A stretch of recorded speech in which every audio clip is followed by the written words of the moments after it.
Classic Audiobooks Library presents The Wonderful Wizard of Oz, written by L. Frank Baum, narrated by Julie Clark. Where in the world are you listening from? Please share your city or country in the comments below. I love seeing how far these stories go. Let's begin. Chapter 1. The Cyclone. Dorothy lived in the midst of the great Kansas prairies, with Uncle Henry, who was a farmer, and Aunt Em, who was the farmer's wife. Their house was small, for the lumber to build it had to be carried by wagon many miles. There were 4 walls, a floor, and a roof, which made one room, and this room contained a rusty-looking cookstove, a cupboard for the dishes, a table, 3 or 4 chairs, and the beds. Uncle Henry and Aunt Em had a big bed in one corner, and Dorothy a little bed in another corner. There was no garret at all, and no cellar, except a small hole dug in the ground, called a cyclone cellar, where the family could go in case one of those great whirlwinds arose, mighty enough to crush any building in its path. It was reached by a trapdoor in the middle of the floor, from which a ladder led down into the small, dark hole. When Dorothy stood in the doorway and looked around, she could see nothing but the great gray prairie on every side. Not a tree nor a house broke the broad sweep of flat country that reached to the edge of the sky in all directions. The sun had baked the plowed land into a gray mass, with little cracks running through it. Even the grass was not green, for the sun had burned the tops of the long blades until they were the same gray color to be seen everywhere. Once the house had been painted, but the sun blistered the paint, and the rains washed it away, and now the house was as dull and gray as everything else. When Aunt Em came there to live, she was a young, pretty wife. The sun and wind had changed her, too. They had taken the sparkle from her eyes and left them a sober gray. They had taken the red from her cheeks and lips, and they were gray also. She was thin and gaunt, and never smiled now. When Dorothy, who was an orphan, first came to her, Aunt Em had been so startled by the child's laughter that she would scream and press her hand upon her heart whenever Dorothy's merry voice reached her ears. And she still looked at the little girl with wonder that she could find anything to laugh at. Uncle Henry never laughed. He worked hard from morning till night and did not know what joy was. He was gray also, from his long beard to his rough boots, and he looked stern and solemn, and rarely spoke. It was Toto that made Dorothy laugh and saved her from growing as gray as her other surroundings. Toto was not gray. He was a little black dog, with long silky hair and small black eyes that twinkled merrily on either side of his funny wee nose. Toto played all day long, and Dorothy played with him and loved him dearly. Today, however, they were not playing. Uncle Henry sat upon the doorstep and looked anxiously at the sky, which was even grayer than usual. Dorothy stood in the door with Toto in her arms and looked at the sky too. Aunt Em was washing the dishes. From the far north, they heard a low wail of the wind, and Uncle Henry and Dorothy could see where the long grass bowed in waves before the coming storm. There now came a sharp whistling in the air from the south, and as they turned their eyes that way, they saw ripples in the grass coming from that direction also. Suddenly Uncle Henry stood up. "There's a cyclone coming, Em," he called to his wife. "I'll go look after the stock." Then he ran toward the sheds where the cows and horses were kept. Aunt Em dropped her work and came to the door. One glance told her of the danger close at hand. "Quick, Dorothy!" she screamed. "Run for the cellar!" Toto jumped out of Dorothy's arms and hid under the bed, and the girl started to get him. Aunt Em, badly frightened, threw open the trapdoor in the floor and climbed down the ladder into the small, dark hole. Dorothy caught Toto at last and started to follow her aunt. When she was halfway across the room, there came a great shriek from the wind, and the house shook so hard that she lost her footing and sat down suddenly upon the floor. Then a strange thing happened. The house whirled around 2 or 3 times and rose slowly through the air. Dorothy felt as if she were going up in a balloon. The north and south winds met where the house stood and made it the exact center of the cyclone. In the middle of a cyclone, the air is generally still, but the great pressure of the wind on every side of the house raised it up higher and higher until it was at the very top of the cyclone. And there it remained and was carried miles and miles away as easily as you could carry a feather. It was very dark, and the wind howled horribly around her, but Dorothy found she was riding quite easily. After the first few whirls around, and one other time when the house tipped badly, she felt as if she were being rocked gently, like a baby in a cradle. Toto did not like it. He ran about the room, now here, now there, barking loudly, but Dorothy sat quite still on the floor and waited to see what would happen. Once Toto got too near the open trapdoor and fell in, and at first the little girl thought she had lost him. But soon, she saw one of his ears sticking up through the hole, for the strong pressure of the air was keeping him up so that he could not fall. She crept to the hole, caught Toto by the ear, and dragged him into the room again, afterward closing the trap door so that no more accidents could happen. Hour after hour passed away, and slowly Dorothy got over her fright, but she felt quite lonely, and the wind shrieked so loudly all about her that she nearly became deaf. At first she had wondered if she would be dashed to pieces when the house fell again, but as the hours passed and nothing terrible happened, she stopped worrying and resolved to wait calmly and see what the future would bring. At last she crawled over the swaying floor to her bed and lay down upon it, and Toto followed and lay down beside her. In spite of the swaying of the house and the wailing of the wind, Dorothy soon closed her eyes and fell fast asleep. Chapter 2. The Council with the Munchkins. She was awakened by a shock, so sudden and severe that if Dorothy had not been lying on the soft bed, she might have been hurt. As it was, the jar made her catch her breath and wonder what had happened, and Toto put his cold little nose into her face and whined dismally. Dorothy sat up and noticed that the house was not moving, nor was it dark, for the bright sunshine came in at the window, flooding the little room. She sprang from her bed, and with Toto at her heels ran and opened the door. The little girl gave a cry of amazement and looked about her, her eyes growing bigger and bigger at the wonderful sights she saw. The cyclone had set the house down very gently, for a cyclone, in the midst of a country of marvelous beauty. There were lovely patches of greensward all about, with stately trees bearing rich and luscious fruits.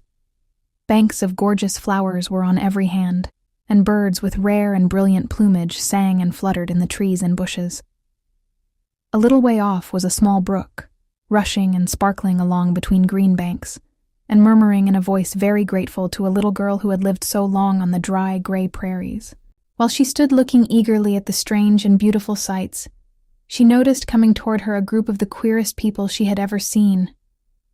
They were not as big as the grown folk she had always been used to, but neither were they very small. In fact, they seemed about as tall as Dorothy, who was a well-grown child for her age, although they were, so far as looks go, many years older. 3 were men, and 1 a woman, and all were oddly dressed. They wore round hats that rose to a small point a foot above their heads, with little bells around the brims that tinkled sweetly as they moved. The hats of the men were blue. The little woman's hat was white, and she wore a white gown that hung in pleats from her shoulders. Over it were sprinkled little stars that glistened in the sun like diamonds. The men were dressed in blue, of the same shade as their hats, and wore well-polished boots with a deep roll of blue at the tops. The men, Dorothy thought, were about as old as Uncle Henry, for 2 of them had beards. But the little woman was doubtless much older. Her face was covered with wrinkles, her hair was nearly white, and she walked rather stiffly. When these people drew near the house where Dorothy was standing in the doorway, they paused and whispered among themselves, as if afraid to come farther. But the little old woman walked up to Dorothy, made a low bow, and said in a sweet voice, "You are welcome, most noble sorceress, to the land of the Munchkins. We are so grateful to you for having killed the wicked witch of the East, and for setting our people free from bondage." Dorothy listened to this speech with wonder. What could the little woman possibly mean by calling her a sorceress and saying she had killed the wicked witch of the East? Dorothy was an innocent, harmless little girl who had been carried by a cyclone many miles from home, and she had never killed anything in all her life. But the little woman evidently expected her to answer, so Dorothy said with hesitation, "You are very kind, but there must be some mistake. I have not killed anything." "Your house did anyway," replied the little old woman with a laugh. "And that is the same thing. See?" she continued, pointing to the corner of the house. "There are her 2 feet, still sticking out from under a block of wood." Dorothy looked, and gave a little cry of fright. There, indeed, just under the corner of the great beam the house rested on, 2 feet were sticking out, shod in silver shoes with pointed toes. "Oh dear! Oh dear!" cried Dorothy, clasping her hands together in dismay. "The house must have fallen on her. Whatever shall we do?" "There is nothing to be done," said the little woman calmly. "But who was she?" asked Dorothy. "She was the Wicked Witch of the East, as I said," answered the little woman. "She has held all the Munchkins in bondage for many years, making them slave for her night and day. Now they are all set free, and are grateful to you for the favor." "Who are the Munchkins?" inquired Dorothy. "They are the people who live in this land of the East where the Wicked Witch ruled." "Are you a Munchkin?" asked Dorothy. "No, but I am their friend, although I live in the land of the North. When they saw the Witch of the East was dead, the Munchkins sent a swift messenger to me, and I came at once. I am the Witch of the North." "Oh, gracious!" cried Dorothy. "Are you a real witch?" "Yes, indeed," answered the little woman. "But I am a good witch, and the people love me. I am not as powerful as the Wicked Witch was who ruled here, or I should have set the people free myself." "But I thought all witches were wicked," said the girl, who was half frightened at facing a real witch. "Oh no, that is a great mistake. There were only 4 witches in all the land of Oz, and 2 of them, those who live in the North and the South, are good witches. I know this is true, for I am one of them myself, and cannot be mistaken. Those who dwelt in the East and the West were indeed wicked witches, but now that you have killed one of them, there is but one wicked witch in all the land of Oz, the one who lives in the West." "But," said Dorothy after a moment's thought, "Aunt Em has told me that the witches were all dead, years and years ago." "Who is Aunt Em?" inquired the little old woman. "She is my aunt who lives in Kansas, where I came from." The Witch of the North seemed to think for a time, with her head bowed and her eyes upon the ground. Then she looked up and said, "I do not know where Kansas is, for I have never heard that country mentioned before. But tell me, is it a civilized country?" "Oh yes," replied Dorothy. "Then that accounts for it. In the civilized countries I believe there are no witches left, nor wizards, nor sorceresses, nor magicians. But, you see, the land of Oz has never been civilized, for we are cut off from all the rest of the world. Therefore we still have witches and wizards amongst us." "Who are the wizards?" asked Dorothy. "Oz himself is the great wizard," answered the witch, sinking her voice to a whisper. "He is more powerful than all the rest of us together. He lives in the City of Emeralds." Dorothy was going to ask another question, but just then the Munchkins, who had been standing silently by, gave a loud shout and pointed to the corner of the house where the Wicked Witch had been lying. "What is it?" asked the little old woman, and looked, and began to laugh. The feet of the dead witch had disappeared entirely, and nothing was left but the silver shoes. "She was so old," explained the Witch of the North, "that she dried up quickly in the sun. That is the end of her. But the silver shoes are yours, and you shall have them to wear." She reached down and picked up the shoes, and after shaking the dust out of them, handed them to Dorothy. "The Witch of the East was proud of those silver shoes," said one of the Munchkins, "and there is some charm connected with them, but what it is we never knew." Dorothy carried the shoes into the house and placed them on the table. Then she came out again to the Munchkins and said, "I am anxious to get back to my aunt and uncle, for I am sure they will worry about me. Can you help me find my way?" The Munchkins and the witch first looked at one another, and then at Dorothy, and then shook their heads. "At the east, not far from here," said one, "there is a great desert, and none could live to cross it." "It is the same at the south," said another, "for I have been there and seen it. The south is the country of the Quadlings." "I am told," said the third man, "that it is the same at the west, and that country, where the Winkies live, is ruled by the Wicked Witch of the West. who would make you her slave if you passed her way. "The north is my home," said the old lady, "and at its edge is the same great desert that surrounds this land of Oz. I'm afraid, my dear, you will have to live with us." Dorothy began to sob at this, for she felt lonely among all these strange people. Her tears seemed to grieve the kind-hearted Munchkins, for they immediately took out their handkerchiefs and began to weep also. As for the little old woman, she took off her cap and balanced the point on the end of her nose, while she counted 1, 2, 3 in a solemn voice. At once the cap changed to a slate, on which was written in big white chalk marks. The little old woman took the slate from her nose, and having read the words on it, asked, "Is your name Dorothy, my dear?" "Yes," answered the child, looking up and drying her tears. "Then you must go to the City of Emeralds. Perhaps Oz will help you." "Where is this city?" asked Dorothy. "It is exactly in the center of the country, and is ruled by Oz, the great wizard I told you of." "Is he a good man?" inquired the girl anxiously. "He is a good wizard. Whether he is a man or not I cannot tell, for I have never seen him." "How can I get there?" asked Dorothy. "You must walk. It is a long journey, through a country that is sometimes pleasant and sometimes dark and terrible. However, I will use all the magic arts I know of to keep you from harm." "Won't you go with me?" pleaded the girl, who had begun to look upon the little old woman as her only friend. "No, I cannot do that," she replied, "but I will give you my kiss, and no one will dare injure a person who has been kissed by the Witch of the North." She came close to Dorothy and kissed her gently on the forehead. Where her lips touched the girl, they left a round, shining mark, as Dorothy found out soon after. "The road to the City of Emeralds is paved with yellow brick," said the witch, "so you cannot miss it. When you get to Oz, do not be afraid of him, but tell your story and ask him to help you. Goodbye, my dear."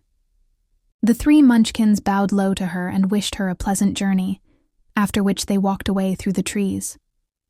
The witch gave Dorothy a friendly little nod, whirled around on her left heel 3 times, and straightway disappeared, much to the surprise of little Toto, who barked after her loudly enough when she had gone, because he had been afraid even to growl while she stood by. But Dorothy, knowing her to be a witch, had expected her to disappear in just that way, and was not surprised in the least. Let Dorothy go to the City of Emeralds. Chapter 3. How Dorothy Saved the Scarecrow. When Dorothy was left alone, she began to feel hungry. So she went to the cupboard and cut herself some bread, which she spread with butter. She gave some to Toto, and taking a pail from the shelf, she carried it down to the little brook and filled it with clear, sparkling water. Toto ran over to the trees and began to bark at the birds sitting there. Dorothy went to get him and saw such delicious fruit hanging from the branches that she gathered some of it, finding it just what she wanted to help out her breakfast. Then she went back to the house, and having helped herself and Toto to a good drink of the cool, clear water, she set about making ready for the journey to the City of Emeralds. Dorothy had only one other dress, but that happened to be clean and was hanging on a peg beside her bed. It was gingham, with checks of white and blue. And although the blue was somewhat faded with many washings, it was still a pretty frock. The girl washed herself carefully, dressed herself in the clean gingham, and tied her pink sunbonnet on her head. She took a little basket and filled it with bread from the cupboard, laying a white cloth over the top. Then she looked down at her feet and noticed how old and worn her shoes were. "They surely will never do for a long journey, Toto," she said. And Toto looked up into her face with his little black eyes and wagged his tail to show he knew what she meant. At that moment, Dorothy saw lying on the table the silver shoes that had belonged to the Witch of the East. "I wonder if they will fit me," she said to Toto. "They would be just the thing to take a long walk in, for they could not wear out." She took off her old leather shoes and tried on the silver ones, which fitted her as well as if they had been made for her. Finally, she picked up her basket. "Come along, Toto," she said. "We will go to the Emerald City and ask the Great Oz how to get back to Kansas again." She closed the door, locked it, and put the key carefully in the pocket of her dress. And so, With Toto trotting along soberly behind her, she started on her journey. There were several roads nearby, but it did not take her long to find the one paved with yellow bricks. Within a short time, she was walking briskly toward the Emerald City, her silver shoes tinkling merrily on the hard yellow roadbed. The sun shone bright, and the birds sang sweetly, and Dorothy did not feel nearly so bad as you might think a little girl would, who had been suddenly whisked away from her own country and set down in the midst of a strange land. She was surprised as she walked along to see how pretty the country was about her. There were neat fences at the sides of the road, painted a dainty blue color, and beyond them were fields of grain and vegetables in abundance. Evidently, the Munchkins were good farmers and able to raise large crops. Once in a while she would pass a house, and the people came out to look at her and bow low as she went by, for everyone knew she had been the means of destroying the wicked witch and setting them free from bondage. The houses of the Munchkins were odd-looking dwellings, for each was round, with a big dome for a roof. All were painted blue, for in this country of the East blue was the favorite color. Toward evening, when Dorothy was tired with her long walk and began to wonder where she should pass the night, she came to a house rather larger than the rest. On the green lawn before it, many men and women were dancing. 5 little fiddlers played as loudly as possible, and the people were laughing and singing, while a big table nearby was loaded with delicious fruits and nuts, pies and cakes, and many other good things to eat.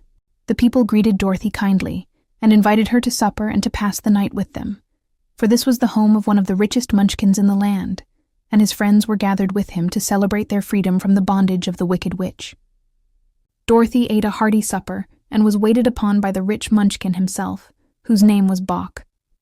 Then she sat upon a settee and watched the people dance. When Bok saw her silver shoes, he said, "You must be a great sorceress." "Why?" asked the girl. "Because you wear silver shoes and have killed the wicked witch. Besides, you have white in your frock, and only witches and sorceresses wear white."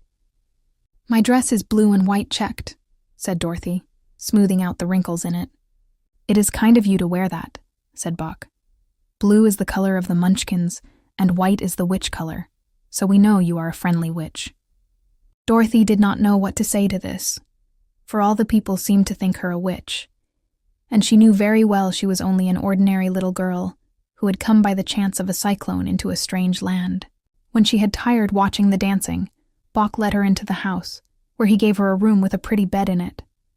The sheets were made of blue cloth, and Dorothy slept soundly in them till morning, with Toto curled up on the blue rug beside her. She ate a hearty breakfast, and watched a wee Munchkin baby, who played with Toto and pulled his tail, and crowed and laughed in a way that greatly amused Dorothy. Toto was a fine curiosity to all the people, for they had never seen a dog before. "How far is it to the Emerald City?" the girl asked. "I do not know," answered Bok gravely, "for I have never been there. It is better for people to keep away from Oz, unless they have business with him. But it is a long way to the Emerald City, and it will take you many days. The country here is rich and pleasant, but you must pass through rough and dangerous places before you reach the end of your journey." This worried Dorothy a little, but she knew that only the great Oz could help her get to Kansas again, so she bravely resolved not to turn back. She bade her friends goodbye, and again started along the road of yellow brick.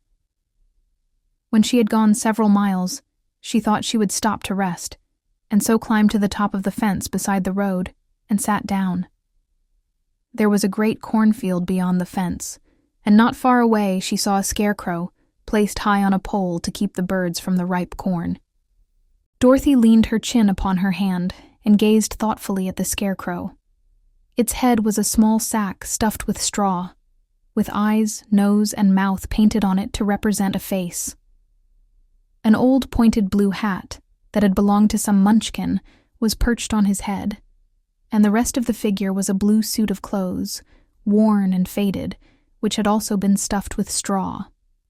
On the feet were some old boots with blue tops, such as every man wore in this country, and the figure was raised above the stalks of corn by means of the pole stuck up its back. While Dorothy was looking earnestly into the queer painted face of the scarecrow, she was surprised to see one of the eyes slowly wink at her She thought she must have been mistaken at first, for none of the scarecrows in Kansas ever wink.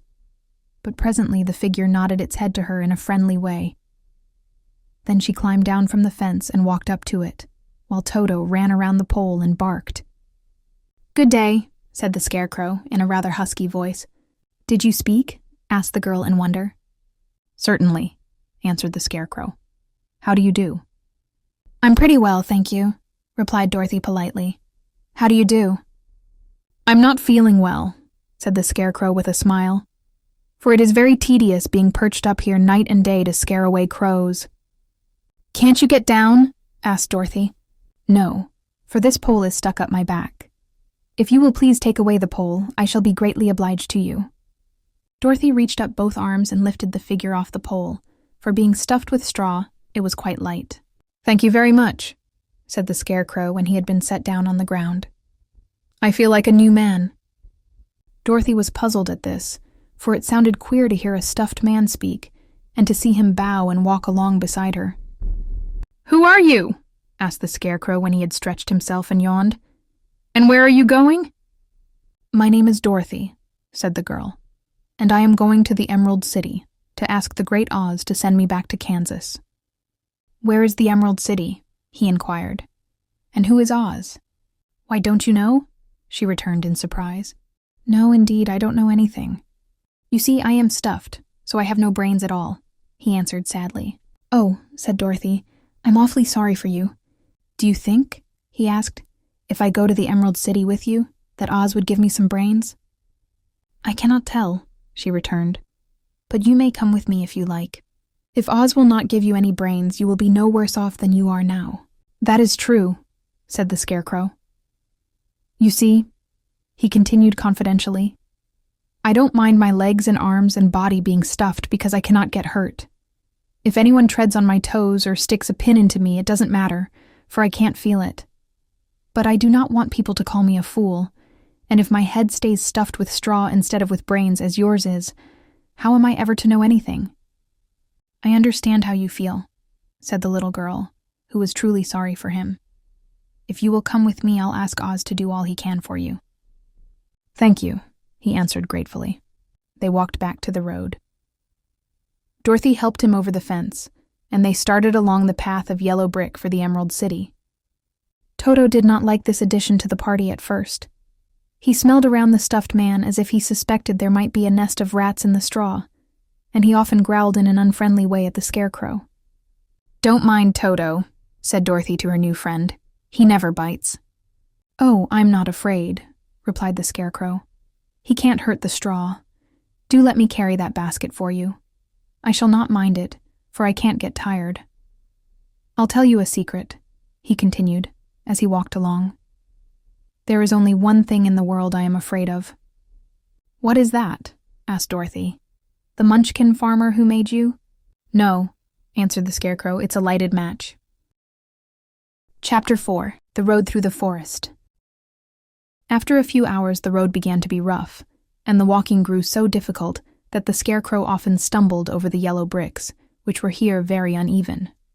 Sometimes, indeed, they were broken or missing altogether, leaving holes that Toto jumped across, and Dorothy walked around. As for the Scarecrow, having no brains, he walked straight ahead, and so stepped into the holes, and fell at full length on the hard bricks. It never hurt him, however, and Dorothy would pick him up and set him upon his feet again, while he joined her in laughing merrily at his own mishap. The farms were not nearly so well cared for here as they were farther back. There were fewer houses and fewer fruit trees, and the farther they went, the more dismal and lonesome the country became. At noon they sat down by the roadside, near a little brook, and Dorothy opened her basket and got out some bread.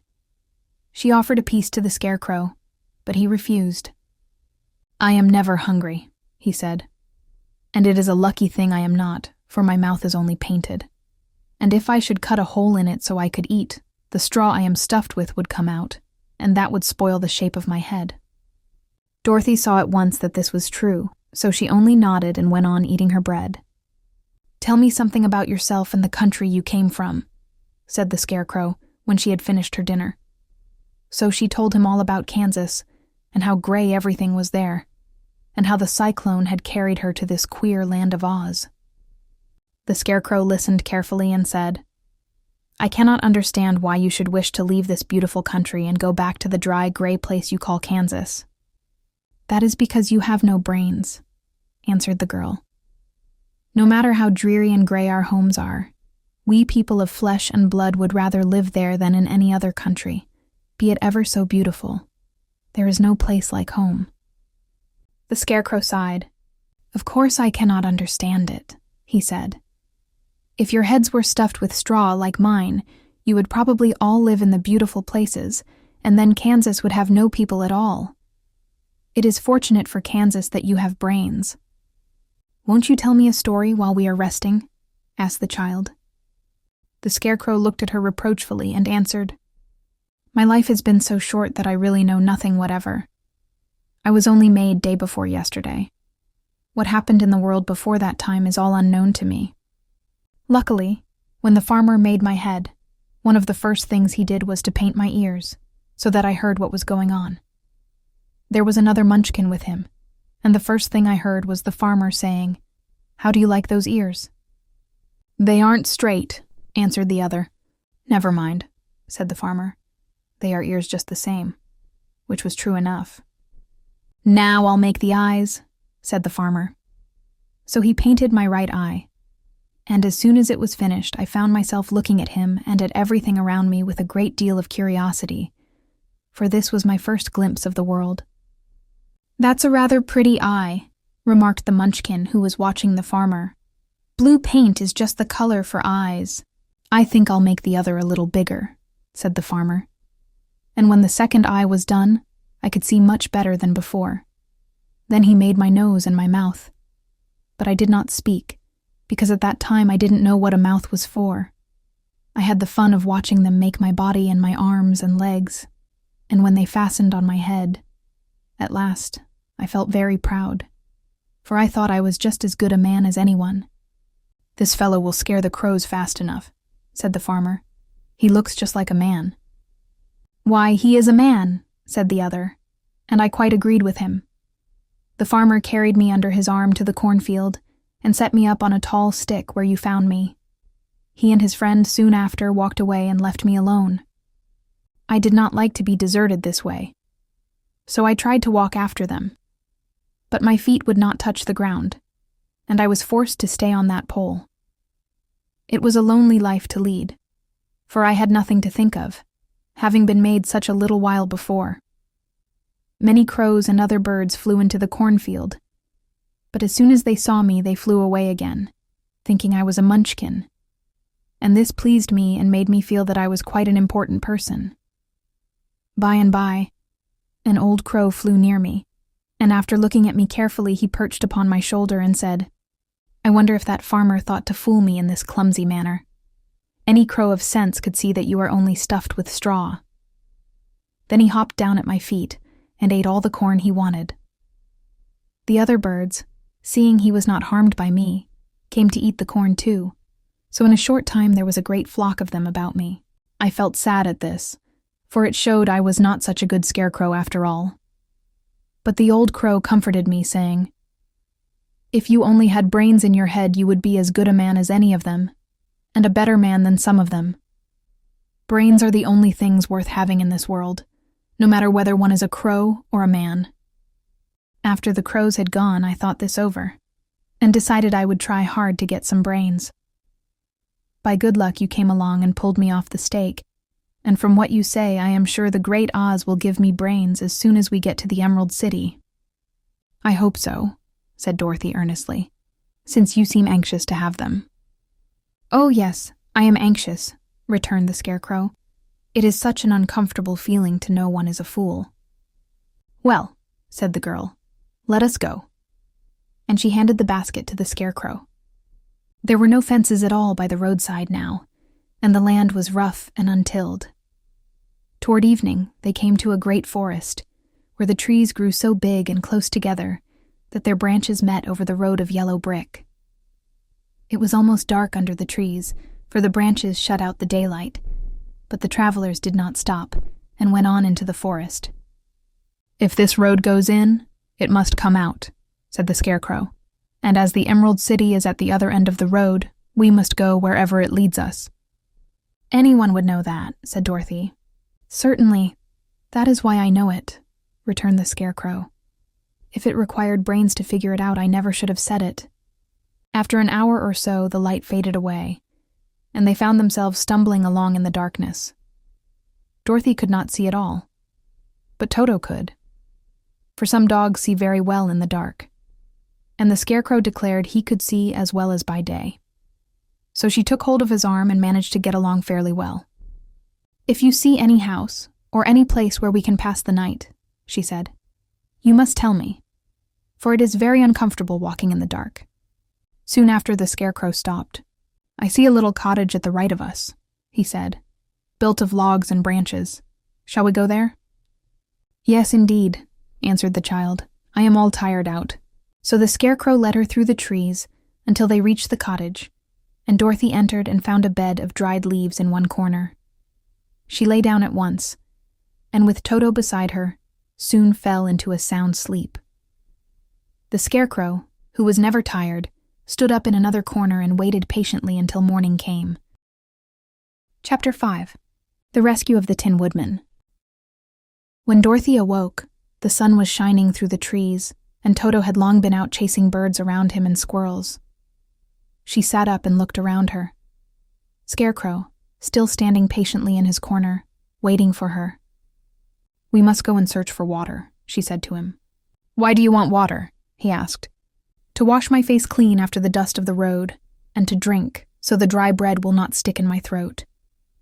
"It must be inconvenient to be made of flesh," said the Scarecrow thoughtfully, "for you must sleep and eat and drink.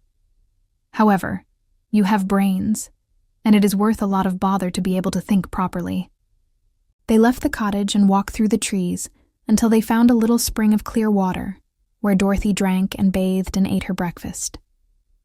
She saw there was not much bread left in the basket, and the girl was thankful the Scarecrow did not have to eat anything, for there was scarcely enough for herself and Toto for the day. When she had finished her meal and was about to go back to the road of yellow brick, she was startled to hear a deep groan nearby. "What was that?" she asked timidly. "I cannot imagine," replied the Scarecrow, "but we can go and see." Just then, another groan reached their ears, and the sound seemed to come from behind them. They turned and walked through the forest a few steps, when Dorothy discovered something shining in a ray of sunshine that fell between the trees. She ran to the place, and then stopped short with a little cry of surprise. One of the big trees had been partly chopped through, and standing beside it, with an uplifted axe in his hands, was a man made entirely of tin. His head and arms and legs were jointed upon his body, but he stood perfectly motionless, as if he could not stir at all. Dorothy looked at him in amazement, and so did the Scarecrow, while Toto barked sharply and made a snap at the tin legs, which hurt his teeth. "Did you groan?" asked Dorothy. "Yes," answered the Tin Man. "I did. I've been groaning for more than a year, and no one has ever heard me before or come to help me." "What can I do for you?" she inquired softly, for she was moved by the sad voice in which the man spoke. "Get an oil can and oil my joints," he answered. "They are rusted so badly that I cannot move them at all. If I am well oiled, I shall soon be all right again. You will find an oil can on a shelf in my cottage." Dorothy at once ran back to the cottage and found the oil can, and then she returned and asked anxiously, "Where are your joints?" "Oil my neck first," replied the Tin Woodman. So she oiled it, and as it was quite badly rusted, the Scarecrow took hold of the tin head and moved it gently from side to side until it worked freely, and then the man could turn it himself. "Now oil the joints in my arms," he said. And Dorothy oiled them, and the Scarecrow bent them carefully until they were quite free from rust and as good as new. The Tin Woodman gave a sigh of satisfaction and lowered his axe, which he leaned against the tree. "This is a great comfort," he said. "I have been holding that axe in the air ever since I rusted, and I'm glad to be able to put it down at last. Now, if you will oil the joints of my legs, I shall be all right once more." So they oiled his legs until he could move them freely, and he thanked them again and again for his release, for he seemed a very polite creature and very grateful. "I might have stood there always if you had not come along," he said. "So you have certainly saved my life. How did you happen to be here?" "We are on our way to the Emerald City to see the Great Oz," she answered, "and we stopped at your cottage to pass the night." "Why do you wish to see Oz?" he asked. "I want him to send me back to Kansas, and the Scarecrow wants him to put a few brains into his head," she replied. The Tin Woodman appeared to think deeply for a moment. Then he said, "Do you suppose Oz could give me a heart?" "Why, I guess so," Dorothy answered. "It would be as easy as to give the Scarecrow brains." "True," the Tin Woodman returned. "So, if you will allow me to join your party, I will also go to the Emerald City and ask Oz to help me." "Come along," said the Scarecrow heartily, and Dorothy added that she would be pleased to have his company. So the Tin Woodman shouldered his axe, and they all passed through the forest until they came to the road that was paved with yellow brick. The Tin Woodman had asked Dorothy to put the oil can in her basket. "For," he said, "if I should get caught in the rain and rust again, I would need the oil can badly." It was a bit of good luck to have their new comrade join the party, for soon after they had begun their journey again, they came to a place where the trees and branches grew so thick over the road that the travelers could not pass. But the Tin Woodman set to work with his axe and chopped so well that soon he cleared a passage for the entire party. Dorothy was thinking so earnestly as they walked along that she did not notice when the Scarecrow stumbled into a hole and rolled over to the side of the road. Indeed, he was obliged to call to her to help him up again. "Why didn't you walk around the hole?" asked the Tin Woodman. "I don't know enough," replied the Scarecrow cheerfully. "My head is stuffed with straw, you know, and that is why I am going to Oz to ask him for some brains." "Oh, I see," said the Tin Woodman. "But after all, brains are not the best things in the world." "Have you any?" inquired the Scarecrow. "No, my head is quite empty," answered the Woodman. "But once I had brains, and a heart also. So having tried them both, I should much rather have a heart." "And why is that?" asked the Scarecrow. "I will tell you my story and then you will know." So, while they were walking through the forest, the Tin Woodman told the following story. "I was born the son of a woodman who chopped down trees in the forest and sold the wood for a living. When I grew up, I too became a wood chopper, and after my father died, I took care of my old mother as long as she lived. Then I made up my mind that instead of living alone, I would marry, so that I might not become lonely. There was one of the Munchkin girls who was so beautiful that I soon grew to love her with all my heart. She, on her part, promised to marry me as soon as I could earn enough money to build a better house for her. So I set to work harder than ever. But the girl lived with an old woman who did not want her to marry anyone, for she was so lazy she wished the girl to remain with her and do the cooking and the housework. So the old woman went to the Wicked Witch of the East and promised her 2 sheep and a cow if she would prevent the marriage. Thereupon the Wicked Witch enchanted my axe, and when I was chopping away at my best one day, for I was anxious to get the new house and my wife as soon as possible, the axe slipped all at once and cut off my left leg. This at first seemed a great misfortune, for I knew a one-legged man could not do very well as a wood chopper. So I went to a tinsmith and had him make me a new leg out of tin. The leg worked very well once I was used to it. But my action angered the Wicked Witch of the East, for she had promised the old woman I should not marry the pretty Munchkin girl. When I began chopping again, my axe slipped and cut off my right leg. Again I went to the tinsmith, and again he made me a leg out of tin. After this, the enchanted axe cut off my arms, one after the other, but nothing daunted, I had them replaced with tin ones. The Wicked Witch then made the axe slip and cut off my head, and at first I thought that was the end of me. But the tinsmith happened to come along, and he made me a new head out of tin. I thought I had beaten the Wicked Witch then, and I worked harder than ever. But I little knew how cruel my enemy could be. She thought of a new way to kill my love for the beautiful Munchkin maiden, and made my axe slip again, so that it cut right through my body, splitting me into 2 halves. Once more the tinsmith came to my help and made me a body of tin, fastening my tin arms and legs and head to it by means of joints, so that I could move around as well as ever. But alas, I had now no heart, so that I lost all my love for the Munchkin girl, and did not care whether I married her or not.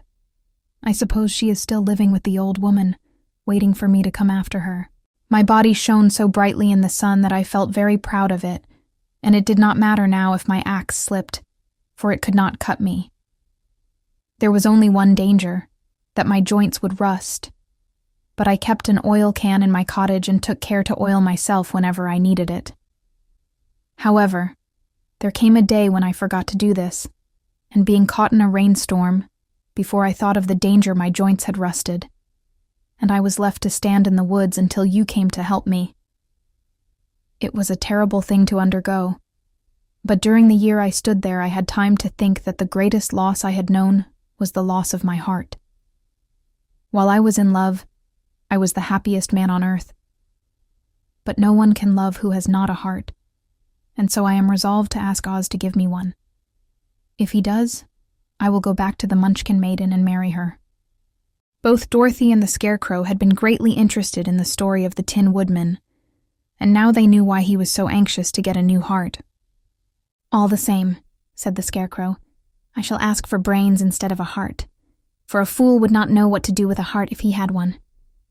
"I shall take the heart," returned the Tin Woodman, "for brains do not make one happy, and happiness is the best thing in the world." Dorothy did not say anything, for she was puzzled to know which of her two friends was right, and she decided if she could only get back to Kansas and Aunt Em, it did not matter so much whether the Woodman had no brains and the Scarecrow no heart, or each got what he wanted. What worried her most was that the bread was nearly gone, and another meal for herself and Toto would empty the basket. To be sure, neither the Woodman nor the Scarecrow ever ate anything, but she was not made of tin nor straw, and could not live unless she was fed. Chapter 6. The Cowardly Lion. All this time Dorothy and her companions had been walking through the thick woods. The road was still paved with yellow brick, but these were much covered by dried branches and dead leaves from the trees, and the walking was not at all good. There were few birds in this part of the forest, for birds love the open country where there is plenty of sunshine. But now and then, there came a deep growl from some wild animal hidden among the trees. These sounds made the little girl's heart beat fast, for she did not know what made them. But Toto knew, and he walked close to Dorothy's side, and did not even bark in return. "How long will it be," the child asked of the Tin Woodman, "before we are out of the forest?" "I cannot tell," was the answer, "for I have never been to the Emerald City. But my father went there once when I was a boy, and he said it was a long journey through a dangerous country. Although nearer to the city where Oz dwells, the country is beautiful. But I am not afraid so long as I have my oil can, and nothing can hurt the Scarecrow, while you bear upon your forehead the mark of the Good Witch's kiss, and that will protect you from harm." "But Toto," said the girl anxiously, "what will protect him?" "We must protect him ourselves if he is in danger," replied the Tin Woodman. Just as he spoke, there came from the forest a terrible roar, and the next moment a great lion bounded into the road.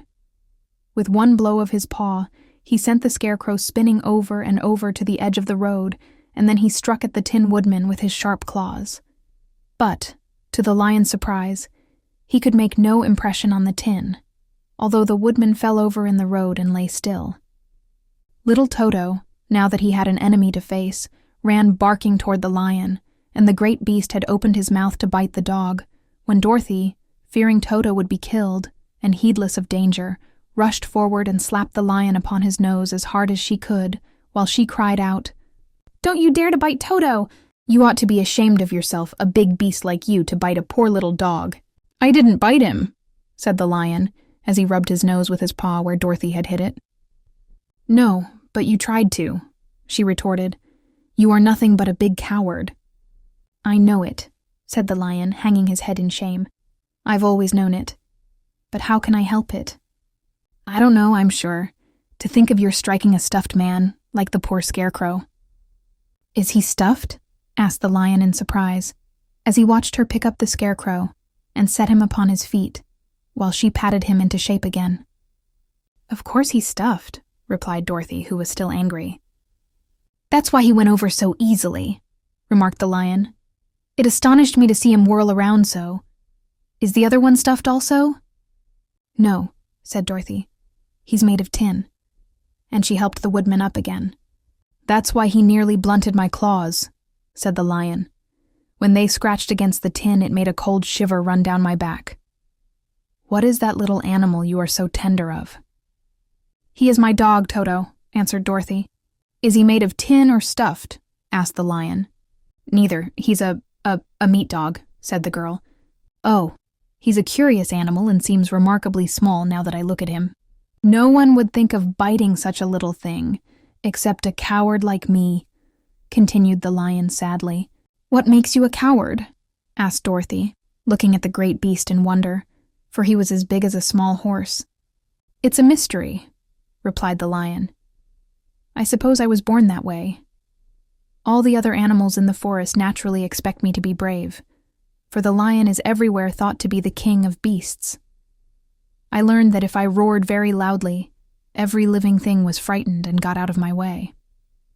Whenever I've met a man, I've been awfully scared, but I just roared at him, and he has always run away as fast as he could go. If the elephants and the tigers and the bears had ever tried to fight me, I should have run myself. I'm such a coward. But just as soon as they hear me roar, they all try to get away from me, and of course I let them go." "But that isn't right. The king of beasts shouldn't be a coward," said the Scarecrow. "I know it," returned the lion, wiping a tear from his eye with the tip of his tail. "It is my great sorrow, and makes my life very unhappy.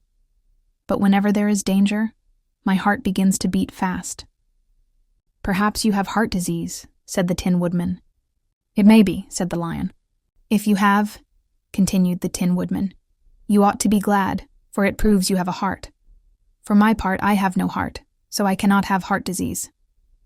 "Perhaps," said the lion thoughtfully, "if I had no heart, I should not be a coward." "Have you brains?" asked the Scarecrow. "I suppose so. I've never looked to see," replied the lion. "I am going to the Great Oz to ask him to give me some," remarked the Scarecrow, "for my head is stuffed with straw." "And I am going to ask him to give me a heart," said the Woodman. "And I am going to ask him to send Toto and me back to Kansas," added Dorothy. "Do you think Oz could give me courage?" asked the Cowardly Lion. "Just as easily as he could give me brains," said the Scarecrow. "Or give me a heart," said the Tin Woodman. "Or send me back to Kansas," said Dorothy. "Then, if you don't mind, I'll go with you," said the lion, "for my life is simply unbearable without a bit of courage." "You will be very welcome," answered Dorothy, "for you will help to keep away the other wild beasts. It seems to me they must be more cowardly than you are if they allow you to scare them so easily." "They really are," said the lion, "but that doesn't make me any braver, and as long as I know myself to be a coward, I shall be unhappy." So once more the little company set off upon the journey, the lion walking with stately strides at Dorothy's side. Toto did not approve this new comrade at first, for he could not forget how nearly he had been crushed between the lion's great jaws. But after a time he became more at ease, and presently Toto and the Cowardly Lion had grown to be good friends. During the rest of that day, there was no other adventure to mar the peace of their journey. Once, indeed, the Tin Woodman stepped upon a beetle that was crawling along the road and killed the poor little thing. This made the Tin Woodman very unhappy, for he was always careful not to hurt any living creature, and as he walked along, he wept several tears of sorrow and regret. These tears ran slowly down his face and over the hinges of his jaw, and there they rusted. When Dorothy presently asked him a question, the Tin Woodman could not open his mouth, for his jaws were tightly rusted together. He became greatly frightened at this, and made many motions to Dorothy to relieve him, but she could not understand. The lion was also puzzled to know what was wrong. But the Scarecrow seized the oil can from Dorothy's basket and oiled the Woodman's jaws, so that after a few moments he could talk as well as before. "This will serve me a lesson," said he, "to look where I step. For if I should kill another bug or beetle, I should surely cry again, and crying rusts my jaws so that I cannot speak." Thereafter he walked very carefully, with his eyes on the road, and when he saw a tiny ant toiling by, he would step over it, so as not to harm it. The Tin Woodman knew very well he had no heart, and therefore he took great care never to be cruel or unkind to anything. "You people with hearts," he said, "have something to guide you, and need never do wrong. But I have no heart, and so I must be very careful. When Oz gives me a heart, of course, I needn't mind so much." Chapter 7. The Journey to the Great Oz. They were obliged to camp out that night under a large tree in the forest, for there were no houses near. The tree made a good, thick covering to protect them from the dew, and the Tin Woodman chopped a great pile of wood with his axe, and Dorothy built a splendid fire that warmed her and made her feel less lonely.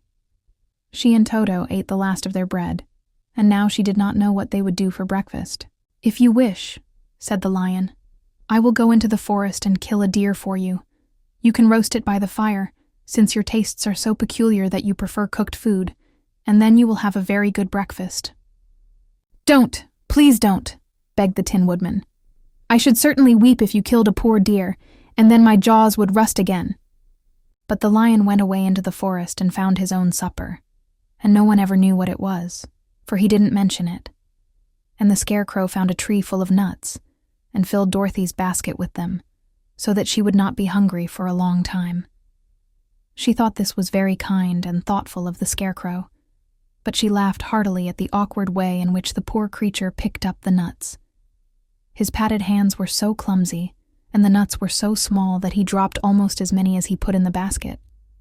But the Scarecrow did not mind how long it took him to fill the basket, for it enabled him to keep away from the fire, as he feared a spark might get into his straw and burn him up.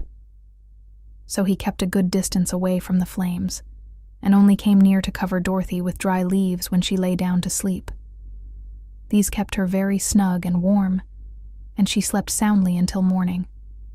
When it was daylight, the girl bathed her face in a little rippling brook, and soon after, they all started toward the Emerald City. This was to be an eventful day for the travelers. They had hardly been walking an hour when they saw before them a great ditch that crossed the road and divided the forest as far as they could see on either side. It was a very wide ditch, and when they crept up to the edge and looked into it, they could see it was also very deep, and there were many big, jagged rocks at the bottom. The sides were so steep that none of them could climb down, and for a moment it seemed that their journey must end. "What shall we do?" asked Dorothy despairingly. "I haven't the faintest idea," said the Tin Woodman, and the lion shook his shaggy mane and looked thoughtful. But the Scarecrow said, "We cannot fly, that is certain. Neither can we climb down into this great ditch. Therefore, if we cannot jump over it, we must stop where we are." "I think I could jump over it," said the Cowardly Lion, after measuring the distance carefully in his mind. "Then we are all right," answered the Scarecrow, "for you can carry us all over on your back, one at a time." "Well, I'll try it," said the Lion. "Who will go first?" "I will," declared the Scarecrow. "For if you found that you could not jump over the gulf, Dorothy would be killed, or the Tin Woodman badly dented on the rocks below. But if I am on your back, it will not matter so much, for the fall would not hurt me at all." "I am terribly afraid of falling myself," said the Cowardly Lion, "but I suppose there is nothing to do but try it. So get on my back and we will make the attempt." The Scarecrow sat upon the lion's back, and the big beast walked to the edge of the gulf and crouched down. "Why don't you run and jump?" asked the Scarecrow. "Because that isn't the way we lions do these things," he replied. Then giving a great spring, he shot through the air and landed safely on the other side.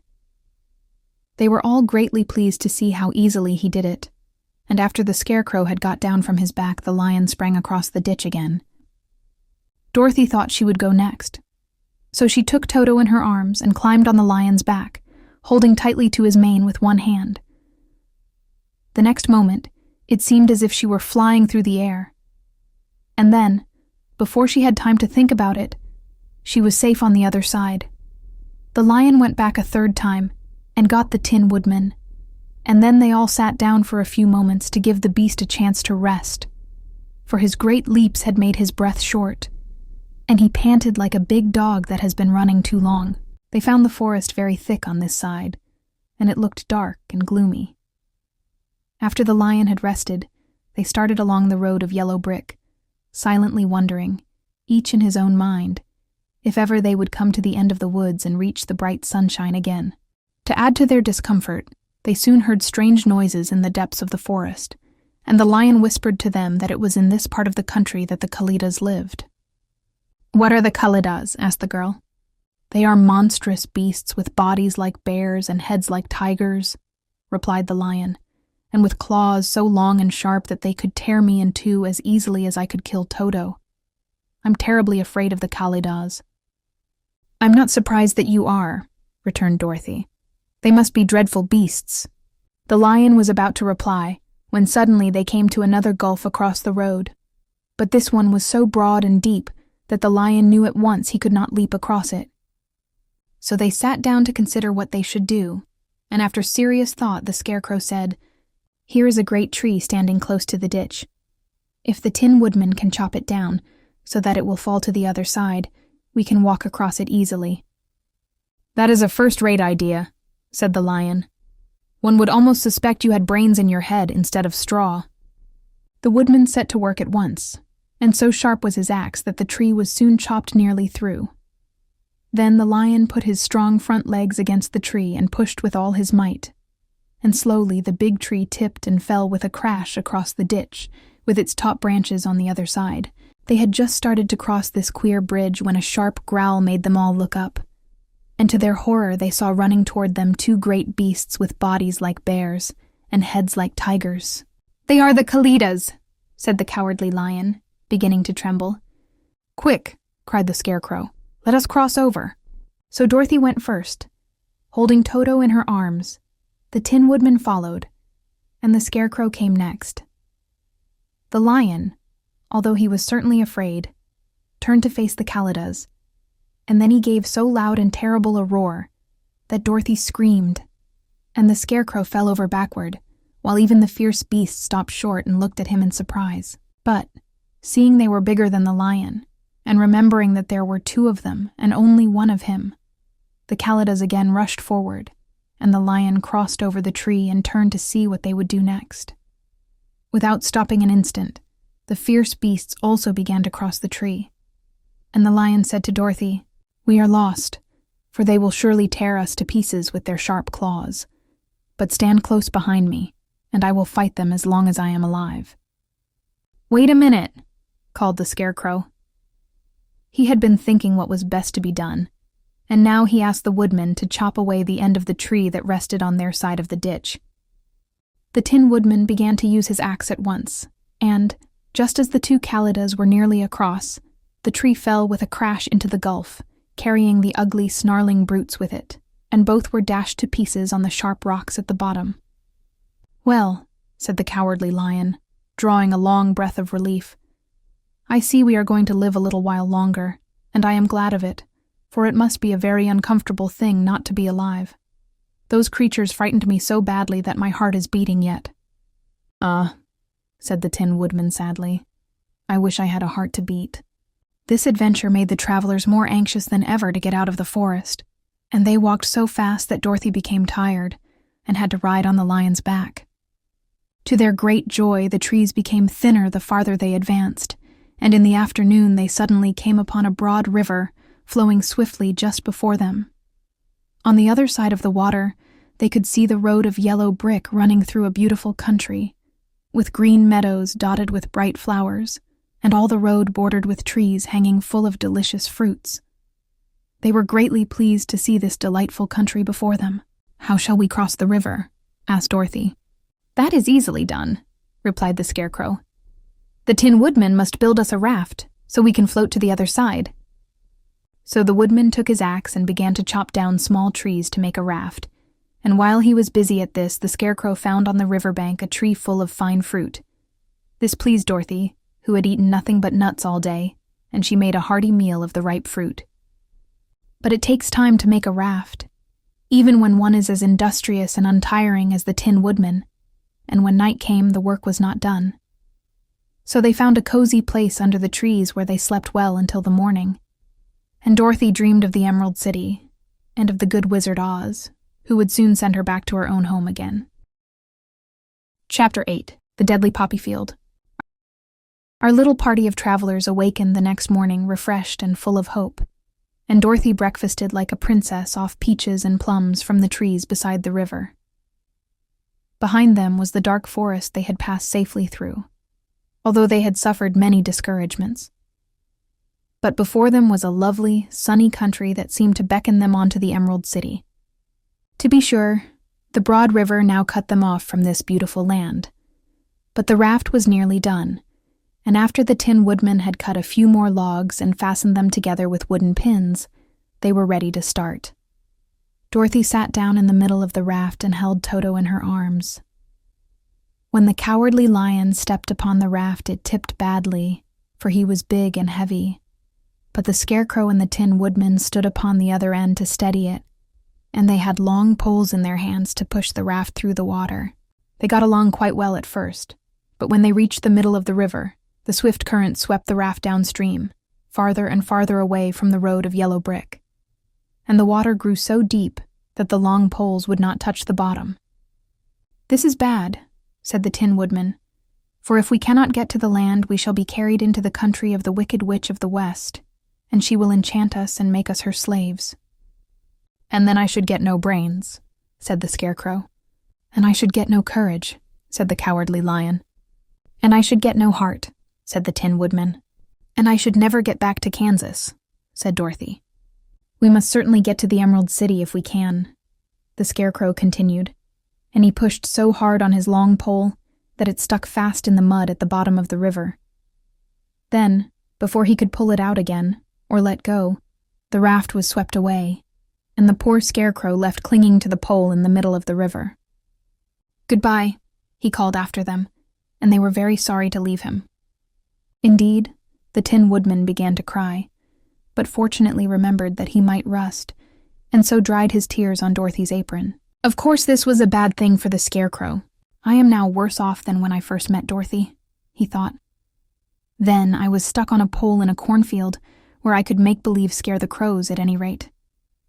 But surely there is no use for a Scarecrow stuck on a pole in the middle of a river. I am afraid I shall never have any brains after all." Down the stream the raft floated, and the poor Scarecrow was left far behind.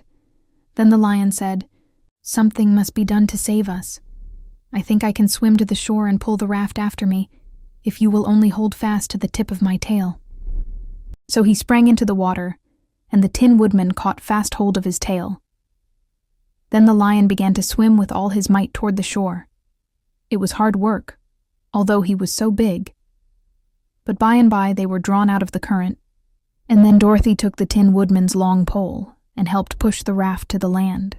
They were all tired out when they reached the shore at last, and stepped off upon the pretty green grass, and they also knew that the stream had carried them a long way past the road of yellow brick that led to the Emerald City. "What shall we do now?" asked the Tin Woodman, as the Lion lay down on the grass to let the sun dry him. "We must get back to the road in some way," said Dorothy. "The best plan will be to walk along the river bank until we come to the road again," remarked the Lion. So, when they were rested, Dorothy picked up her basket, and they started along the grassy bank, to the road from which the river had carried them. It was a lovely country, with plenty of flowers and fruit trees and sunshine to cheer them, and had they not felt so sorry for the poor Scarecrow, they could have been very happy. They walked along as fast as they could, Dorothy only stopping once to pick a beautiful flower, and after a time the Tin Woodman cried out, "Look." Then they all looked at the river, and saw the Scarecrow perched upon his pole in the middle of the water, looking very lonely and sad. "What can we do to save him?" asked Dorothy. The Lion and the Woodman both shook their heads, for they did not know. So they sat down upon the bank and gazed wistfully at the Scarecrow until a stork flew by, who, upon seeing them, stopped to rest at the water's edge. "Who are you and where are you going?" asked the stork. "I am Dorothy," answered the girl, "and these are my friends, the Tin Woodman and the Cowardly Lion, and we are going to the Emerald City." "This isn't the road," said the stork, as she twisted her long neck and looked sharply at the queer party. "I know it," returned Dorothy, "but we have lost the Scarecrow, and are wondering how we shall get him again." "Where is he?" asked the stork. "Over there in the river," answered the little girl. "If he wasn't so big and heavy, I would get him for you," remarked the stork. "He isn't heavy a bit," said Dorothy eagerly, "for he is stuffed with straw, and if you will bring him back to us, we shall thank you ever and ever so much." "Well, I'll try," said the stork, "but if I find he is too heavy to carry, I shall have to drop him in the river again." So the big bird flew into the air and over the water, till she came to where the Scarecrow was perched upon his pole. Then the stork, with her great claws, grabbed the Scarecrow by the arm and carried him up into the air and back to the bank, where Dorothy and the lion and the Tin Woodman and Toto were sitting. When the Scarecrow found himself among his friends again, he was so happy that he hugged them all, even the lion and Toto. And as they walked along, he sang "Tol-de-ri-de-o." At every step, he felt so gay. "I was afraid I should have to stay in the river forever," he said. "But the kind stork saved me. And if I ever get any brains, I shall find the stork again and do her some kindness in return." "That's all right," said the stork, who was flying along beside them. "I always like to help anyone in trouble. But I must go now, for my babies are waiting in the nest for me. I hope you will find the Emerald City, and that Oz will help you." "Thank you," replied Dorothy, and then the kind stork flew into the air and was soon out of sight. They walked along, listening to the singing of the brightly colored birds, and looking at the lovely flowers which now became so thick that the ground was carpeted with them. There were big yellow and white and blue and purple blossoms, besides great clusters of scarlet poppies, which were so brilliant in color they almost dazzled Dorothy's eyes. "Aren't they beautiful?"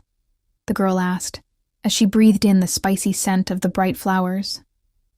"I suppose so," answered the Scarecrow. "When I have brains, I shall probably like them better."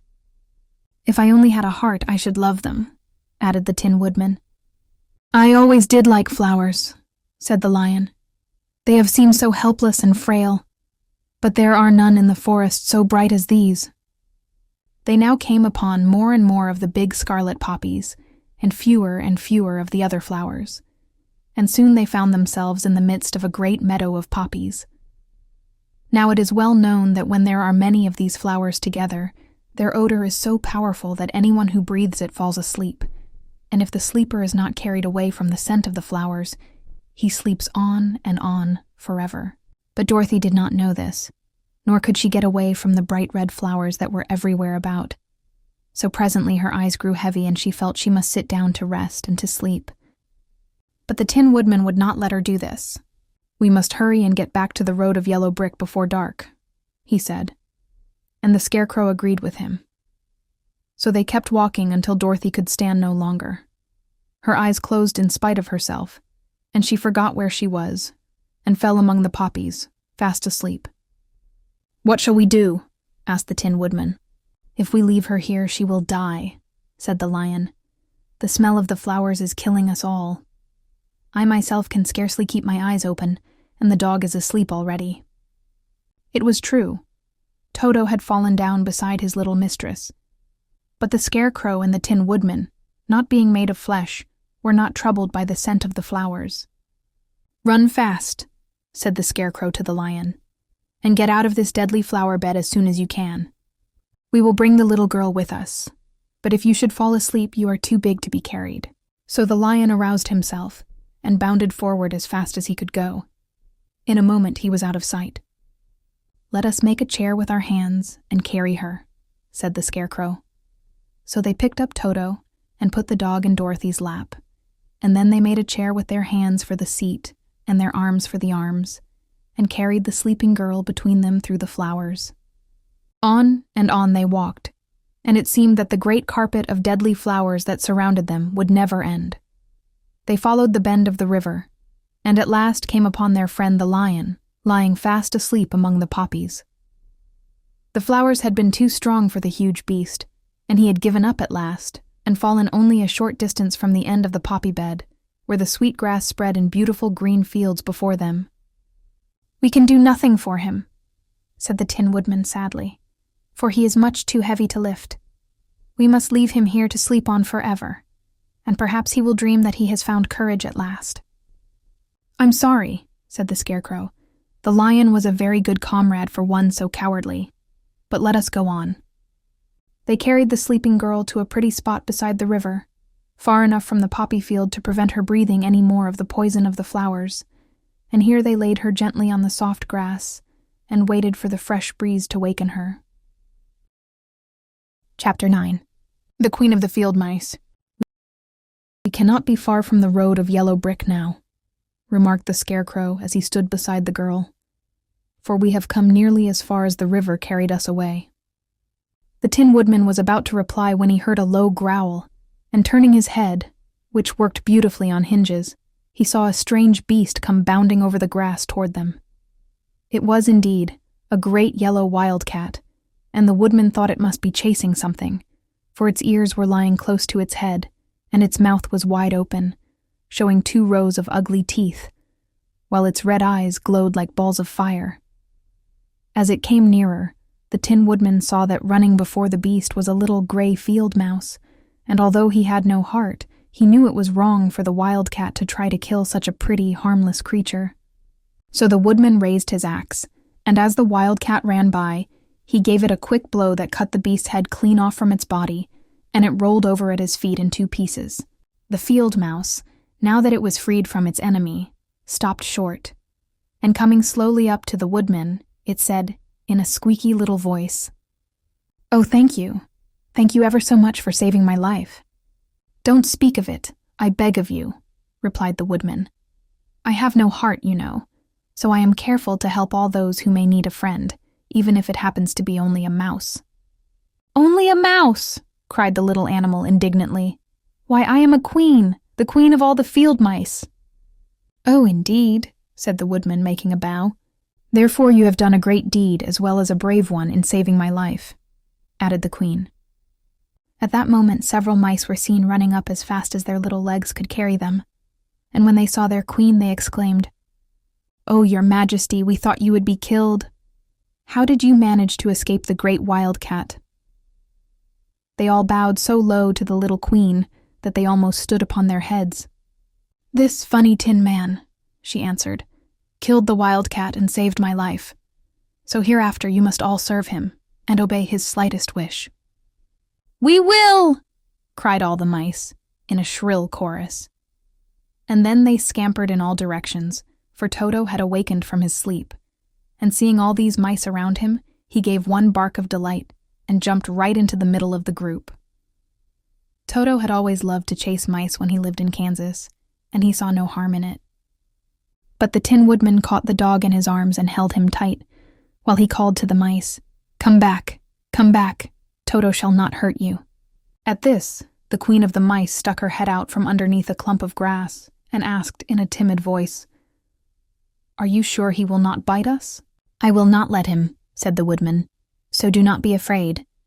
One by one the mice came creeping back, and Toto did not bark again, although he tried to get out of the Woodman's arms, and would have bitten him had he not known very well he was made of tin. Finally one of the biggest mice spoke.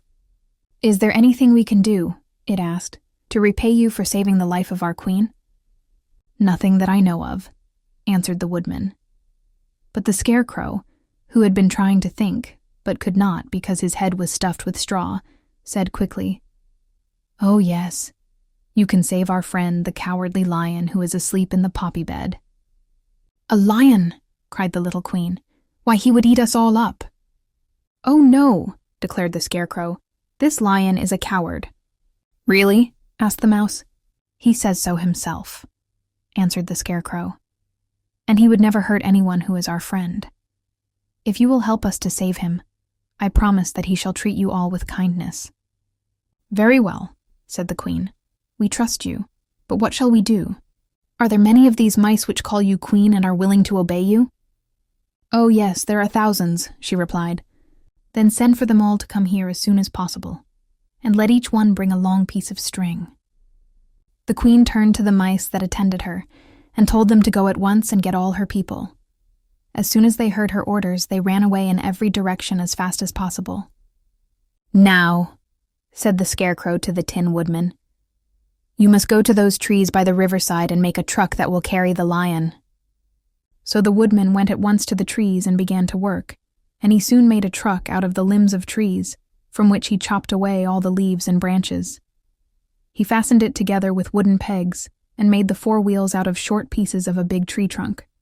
So fast and so well did he work that by the time the mice began to arrive, the truck was all ready for them. They came from all directions, and there were thousands of them.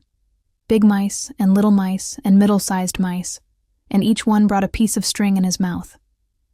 It was about this time that Dorothy woke from her long sleep and opened her eyes. She was greatly astonished to find herself lying upon the grass, with thousands of mice standing around and looking at her timidly. But the Scarecrow told her about everything, and turning to the dignified little mouse, he said, "Permit me to introduce to you Her Majesty, the Queen." Dorothy nodded gravely, and the Queen made a curtsy, after which she became quite friendly with the little girl. The Scarecrow and the Woodman now began to fasten the mice to the truck, using the strings they had brought. One end of a string was tied around the neck of each mouse, and the other end to the truck. Of course, the truck was 1,000 times bigger than any of the mice who were to draw it. But when all the mice had been harnessed, they were able to pull it quite easily. Even the Scarecrow and the Tin Woodman could sit on it, and were drawn swiftly by their queer little horses to the place where the lion lay asleep. After a great deal of hard work, for the lion was heavy, they managed to get him up on the truck. Then the Queen hurriedly gave her people the order to start, for she feared if the mice stayed among the poppies too long, they also would fall asleep.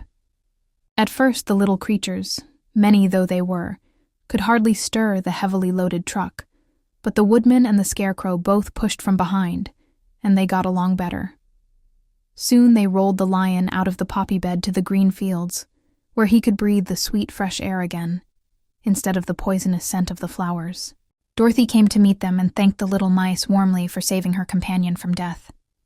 She had grown so fond of the big lion she was glad he had been rescued. Then the mice were unharnessed from the truck and scampered away through the grass to their homes. The Queen of the Mice was the last to leave. "If ever you need us again," she said, "come out into the field and call, and we shall hear you and come to your assistance. Goodbye." "Goodbye," they all answered, and away the Queen ran, while Dorothy held Toto tightly lest he should run after her and frighten her. After this, they sat down beside the lion until he should awaken, and the Scarecrow brought Dorothy some fruit from a tree nearby, which she ate for her dinner. Chapter 10. The Guardian of the Gate. It was some time before the cowardly lion awakened, for he had lain among the poppies a long while, breathing in their deadly fragrance. But when he did open his eyes and roll off the truck, he was very glad to find himself still alive. "I ran as fast as I could," he said, sitting down and yawning, "but the flowers were too strong for me. How did you get me out?" Then they told him of the field mice, and how they had generously saved him from death. And the cowardly lion laughed and said, "I have always thought myself very big and terrible, yet such little things as flowers came near to killing me, and such small animals as mice have saved my life. How strange it all is. But comrades, what shall we do now?" "We must journey on until we find the road of yellow brick again," said Dorothy, "and then we can keep on to the Emerald City." So, the lion being fully refreshed, and feeling quite himself again, they all started upon the journey, greatly enjoying the walk through the soft, fresh grass. And it was not long before they reached the road of yellow brick, and turned again toward the Emerald City where the great Oz dwelt. The road was smooth and well paved now, and the country about was beautiful, so that the travelers rejoiced in leaving the forest far behind, and with it the many dangers they had met in its gloomy shades. Once more they could see fences built beside the road, but these were painted green, and when they came to a small house, in which a farmer evidently lived, that also was painted green. They passed by several of these houses during the afternoon, and sometimes people came to the doors and looked at them as if they would like to ask questions. But no one came near them, nor spoke to them because of the great lion, of which they were very much afraid. The people were all dressed in clothing of a lovely emerald green color, and wore peaked hats like those of the Munchkins. "This must be the land of Oz," said Dorothy, "and we are surely getting near the Emerald City." "Yes," answered the Scarecrow. "Everything is green here, while in the country of the Munchkins blue was the favorite color. But the people do not seem to be as friendly as the Munchkins, and I'm afraid we shall be unable to find a place to pass the night." "I should like something to eat besides fruit," said the girl, "and I'm sure Toto is nearly starved. Let us stop at the next house and talk to the people." So, when they came to a good-sized farmhouse, Dorothy walked boldly up to the door and knocked. A woman opened it just far enough to look out and said, "What do you want, child, and why is that great lion with you?" "We wish to pass the night with you if you will allow us," answered Dorothy, "and the lion is my friend and comrade, and would not hurt you for the world."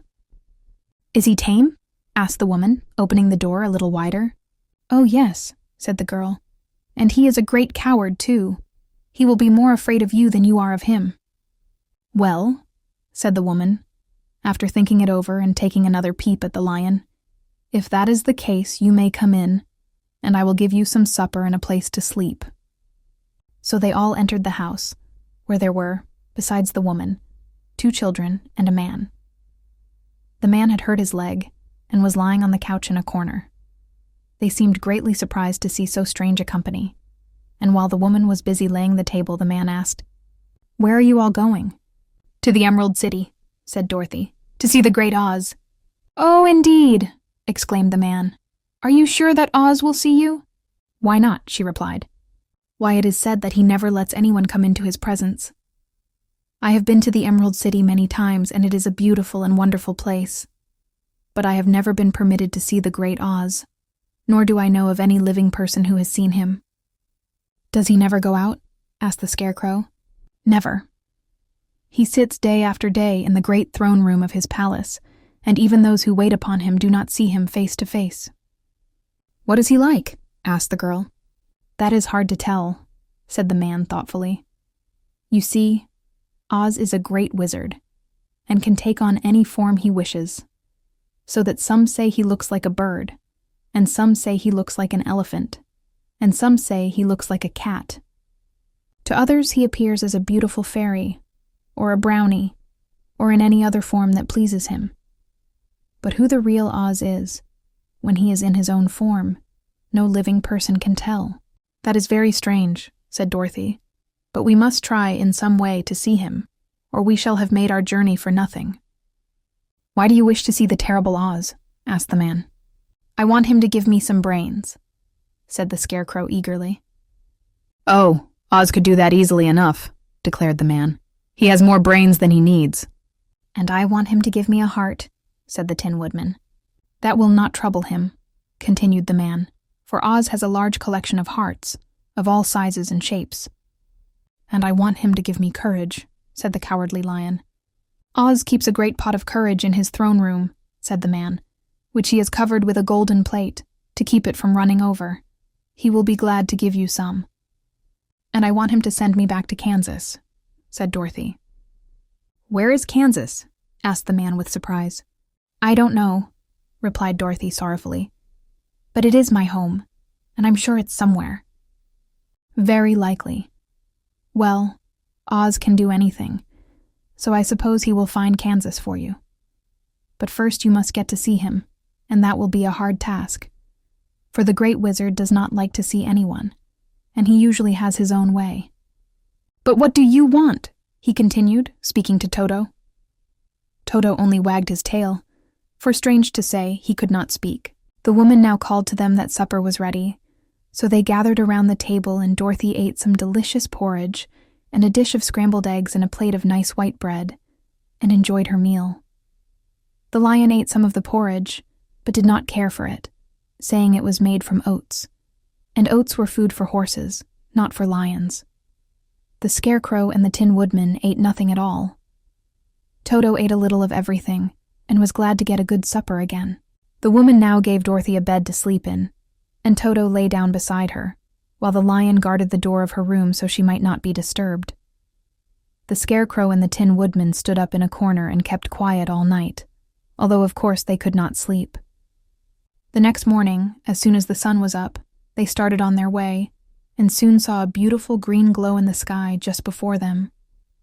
"That must be the Emerald City," said Dorothy. As they walked on, the green glow became brighter and brighter, and it seemed that at last they were nearing the end of their travels. Yet it was afternoon before they came to the great wall that surrounded the city.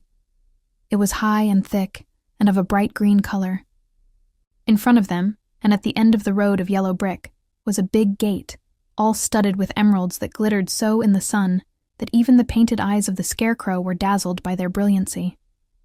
There was a bell beside the gate, and Dorothy pushed the button and heard a silvery tinkle sound within. Then the big gate swung slowly open, and they all passed through and found themselves in a high-arched room, the walls of which glistened with countless emeralds. Before them stood a little man about the same size as the Munchkins. He was clothed all in green, from his head to his feet, and even his skin was of a greenish tint. At his side was a large green box. When he saw Dorothy and her companions, the man asked, "What do you wish in the Emerald City?" "We came here to see the Great Oz," said Dorothy. The man was so surprised at this answer that he sat down to think it over. "It has been many years since anyone asked me to see Oz," he said, shaking his head in perplexity. "He is powerful and terrible, and if you come on an idle or foolish errand to bother the wise reflections of the great wizard, he might be angry and destroy you all in an instant." "But it is not a foolish errand, nor an idle one," replied the Scarecrow. "It is important, and we have been told that Oz is a good wizard."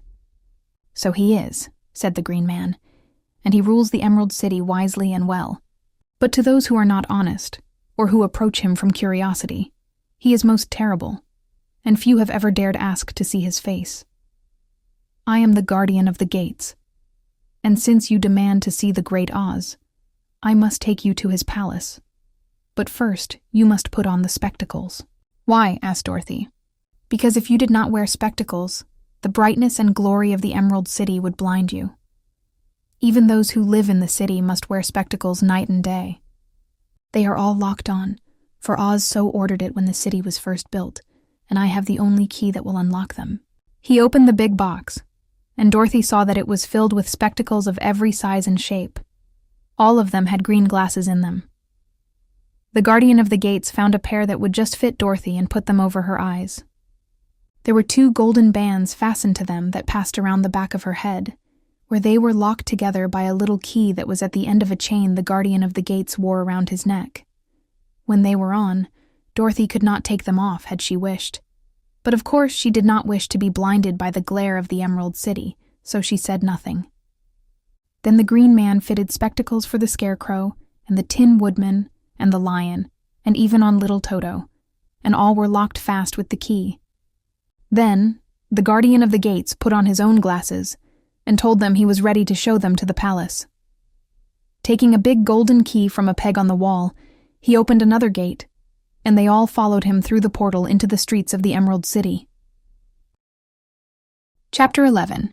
The Emerald City of Oz.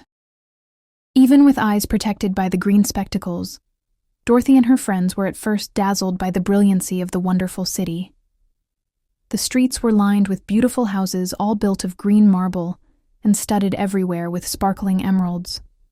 They walked over a pavement of the same green marble, and where the blocks were joined together were rows of emeralds, set closely and glittering in the brightness of the sun. The window panes were of green glass. Even the sky above the city had a green tint, and the rays of the sun were green. There were many people, men, women, and children, walking about, and these were all dressed in green clothes and had greenish skins. They looked at Dorothy and her strangely assorted company with wondering eyes, and the children all ran away and hid behind their mothers when they saw the lion, but no one spoke to them. Many shops stood in the street, and Dorothy saw that everything in them was green. Green candy and green popcorn were offered for sale, as well as green shoes, green hats, and green clothes of all sorts. At one place a man was selling green lemonade, and when the children bought it, Dorothy could see that they paid for it with green pennies. There seemed to be no horses nor animals of any kind. The men carried things around in little green carts, which they pushed before them. Everyone seemed happy and contented and prosperous. The guardian of the gates led them through the streets until they came to a big building, exactly in the middle of the city, which was the Palace of Oz, the Great Wizard. There was a soldier before the door, dressed in a green uniform and wearing a long green beard.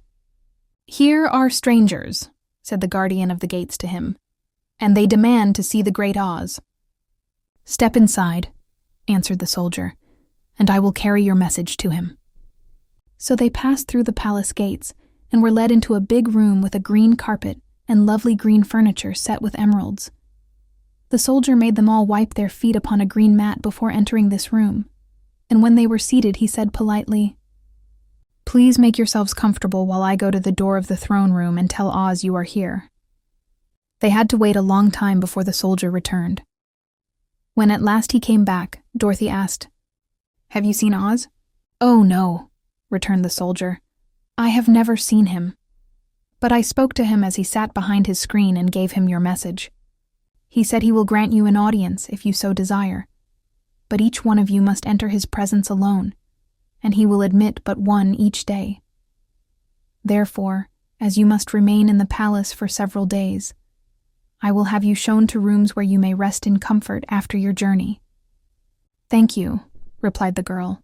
"That is very kind of Oz." The soldier now blew upon a green whistle, and at once a young girl, dressed in a pretty green silk gown, entered the room. She had lovely green hair and green eyes, and she bowed low before Dorothy as she said, "Follow me and I will show you your room." So Dorothy said goodbye to all her friends except Toto, and taking the dog in her arms followed the green girl through 7 passages and up 3 flights of stairs, until they came to a room at the front of the palace. It was the sweetest little room in the world, with a soft, comfortable bed that had sheets of green silk and a green velvet counterpane.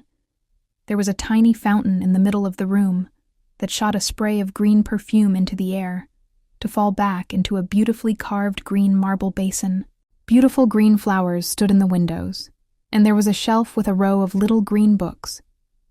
When Dorothy had time to open these books, she found them full of queer green pictures that made her laugh. They were so funny. In a wardrobe were many green dresses, made of silk and satin and velvet, and all of them fitted Dorothy exactly. "Make yourself perfectly at home," said the green girl, "and if you wish for anything, ring the bell. Oz will send for you tomorrow morning." She left Dorothy alone and went back to the others. These she also led to rooms, and each one of them found himself lodged in a very pleasant part of the palace. Of course, this politeness was wasted on the Scarecrow, for when he found himself alone in his room, he stood stupidly in one spot, just within the doorway, to wait till morning. It would not rest him to lie down, and he could not close his eyes.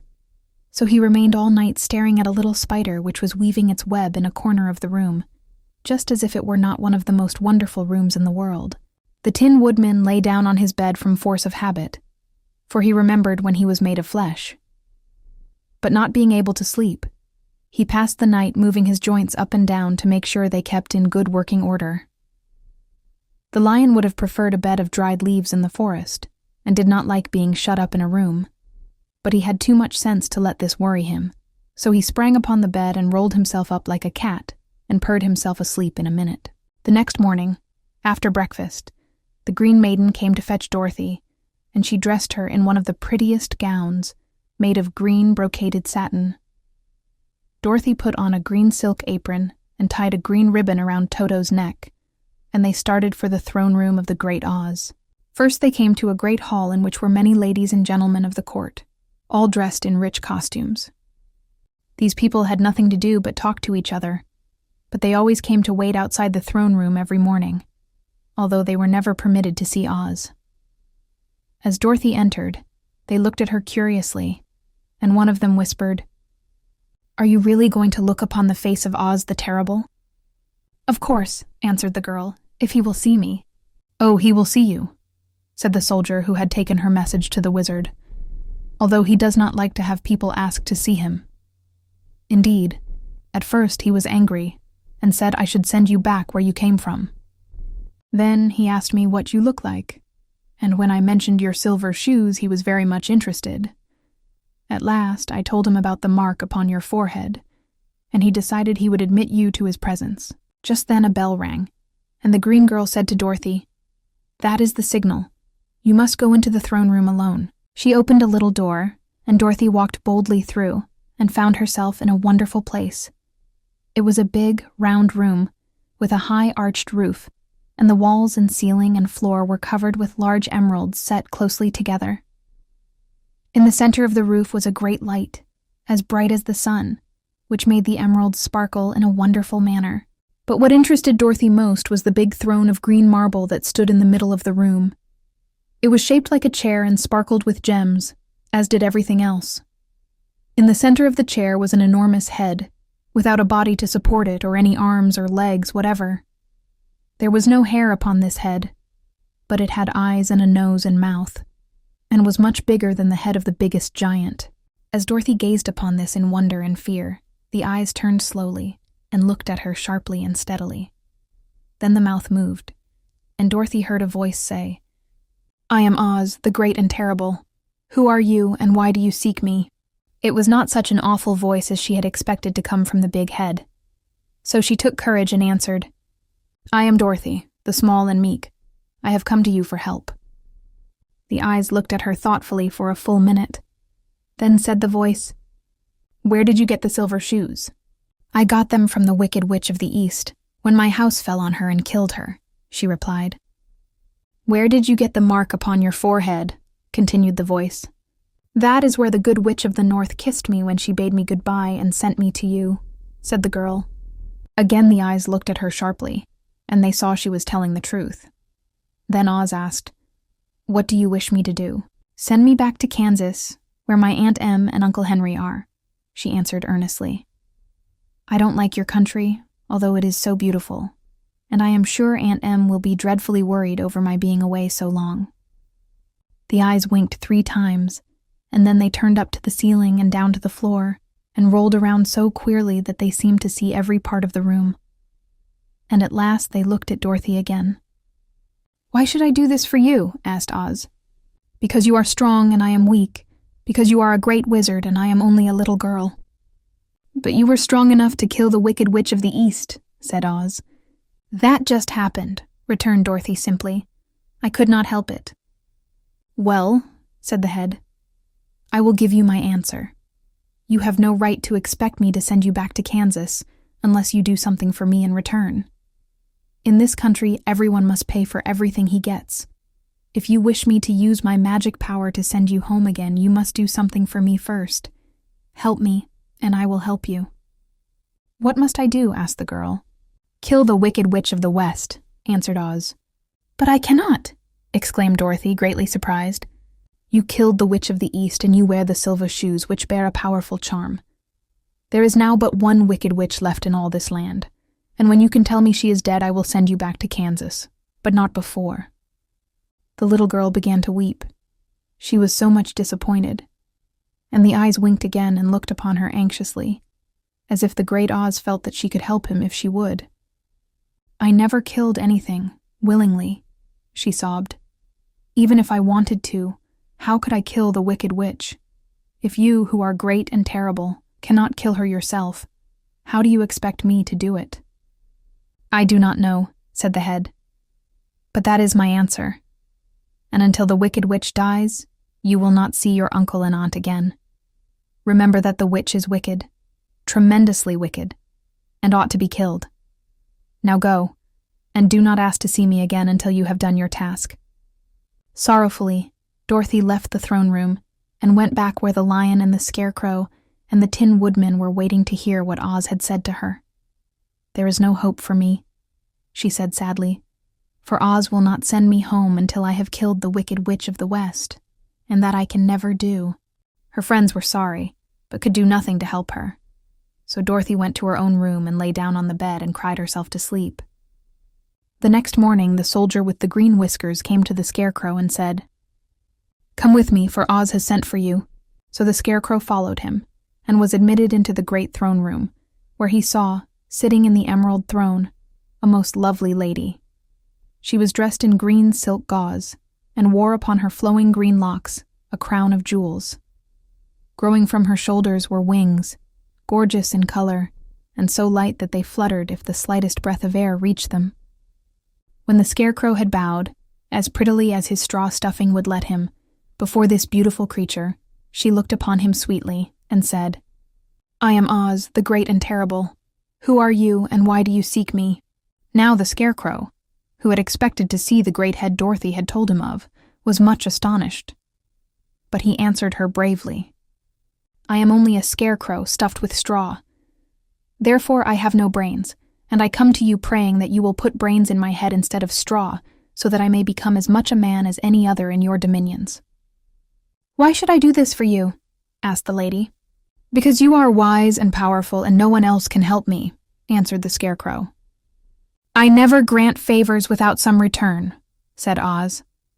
"But this much I will promise.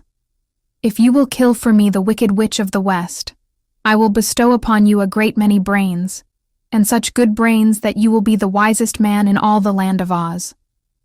"I thought you asked Dorothy to kill the witch," said the Scarecrow in surprise. "So I did. I don't care who kills her. But until she is dead, I will not grant your wish. Now go, and do not seek me again until you have earned the brains you so greatly desire." The Scarecrow went sorrowfully back to his friends and told them what Oz had said, and Dorothy was surprised to find that the great wizard was not a head, as she had seen him, but a lovely lady. "All the same," said the Scarecrow, "she needs a heart as much as the Tin Woodman." On the next morning, the soldier with the green whiskers came to the Tin Woodman and said, "Oz has sent for you, follow me." So the Tin Woodman followed him and came to the great throne room. He did not know whether he would find Oz a lovely lady or a head, but he hoped it would be the lovely lady. "For," he said to himself, "if it is the head, I am sure I shall not be given a heart, since a head has no heart of its own, and therefore cannot feel for me. But if it is the lovely lady, I shall beg hard for a heart, for all ladies are themselves said to be kindly-hearted." But when the Woodman entered the great throne room, he saw neither the head nor the lady, for Oz had taken the shape of a most terrible beast. It was nearly as big as an elephant, and the green throne seemed hardly strong enough to hold its weight. The beast had a head like that of a rhinoceros, only there were 5 eyes in its face. There were 5 long arms growing out of its body, and it also had 5 long slim legs.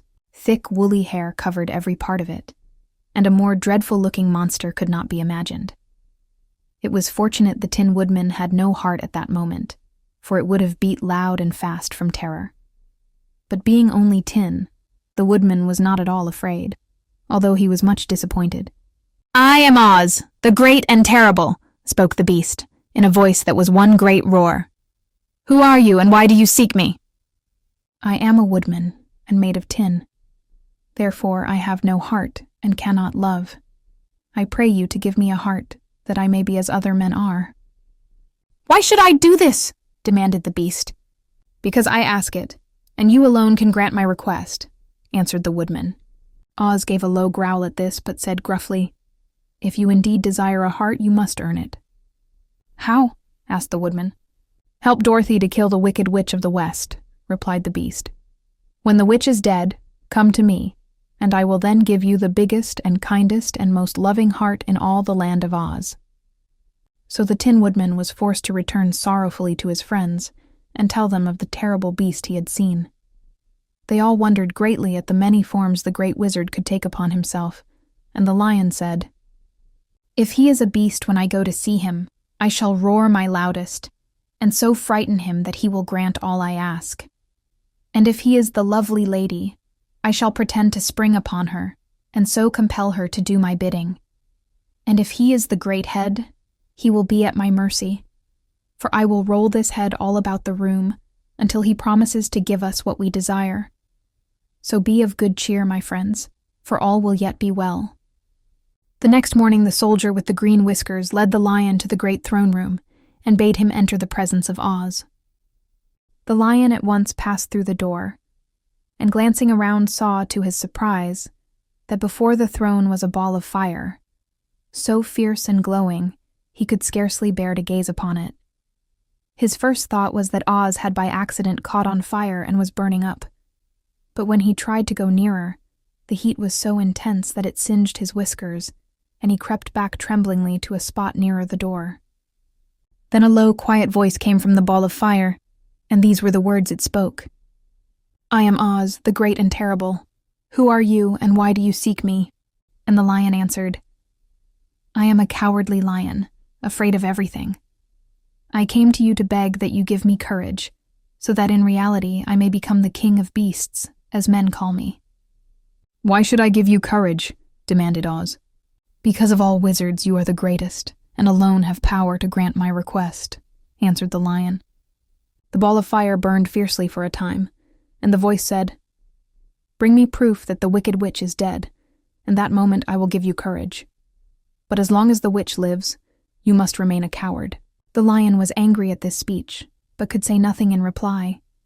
And while he stood silently gazing at the ball of fire, it became so furiously hot that he turned tail and rushed from the room. He was glad to find his friends waiting for him, and told them of his terrible interview with the wizard. "What shall we do now?" asked Dorothy sadly. "There is only one thing we can do," returned the lion, "and that is to go to the land of the Winkies, seek out the wicked witch, and destroy her." "But suppose we cannot," said the girl. "Then I shall never have courage," declared the lion. "And I shall never have brains," added the Scarecrow. "And I shall never have a heart," spoke the Tin of Woodman. "And I shall never see Aunt Em and Uncle Henry," said Dorothy, beginning to cry. "Be careful," cried the green girl. "The tears will fall on your green silk gown and spot it." So Dorothy dried her eyes and said, "I suppose we must try it, but I am sure I do not want to kill anybody, even to see Aunt Em again." "I will go with you, but I'm too much of a coward to kill the witch," said the lion. "I will go too," declared the Scarecrow, "but I shall not be of much help to you. I am such a fool." "I haven't the heart to harm even a witch," remarked the Tin Woodman, "but if you go, I certainly shall go with you." Therefore it was decided to start upon their journey the next morning, and the woodman sharpened his axe on a green grindstone and had all his joints properly oiled. The Scarecrow stuffed himself with fresh straw, and Dorothy put new paint on his eyes that he might see better. The green girl, who was very kind to them, filled Dorothy's basket with good things to eat, and fastened a little bell around Toto's neck with a green ribbon. They went to bed quite early and slept soundly until daylight, when they were awakened by the crowing of a green cock that lived in the backyard of the palace, and the cackling of a hen that had laid a green egg. Chapter 12. The Search for the Wicked Witch. The soldier with the green whiskers led them through the streets of the Emerald City until they reached the room where the guardian of the gates lived.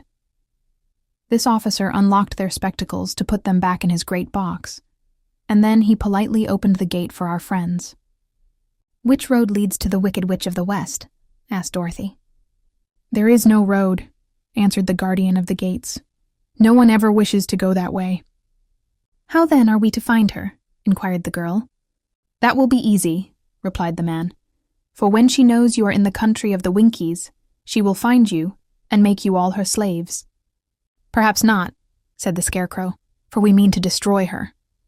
"Oh, that is different," said the guardian of the gates.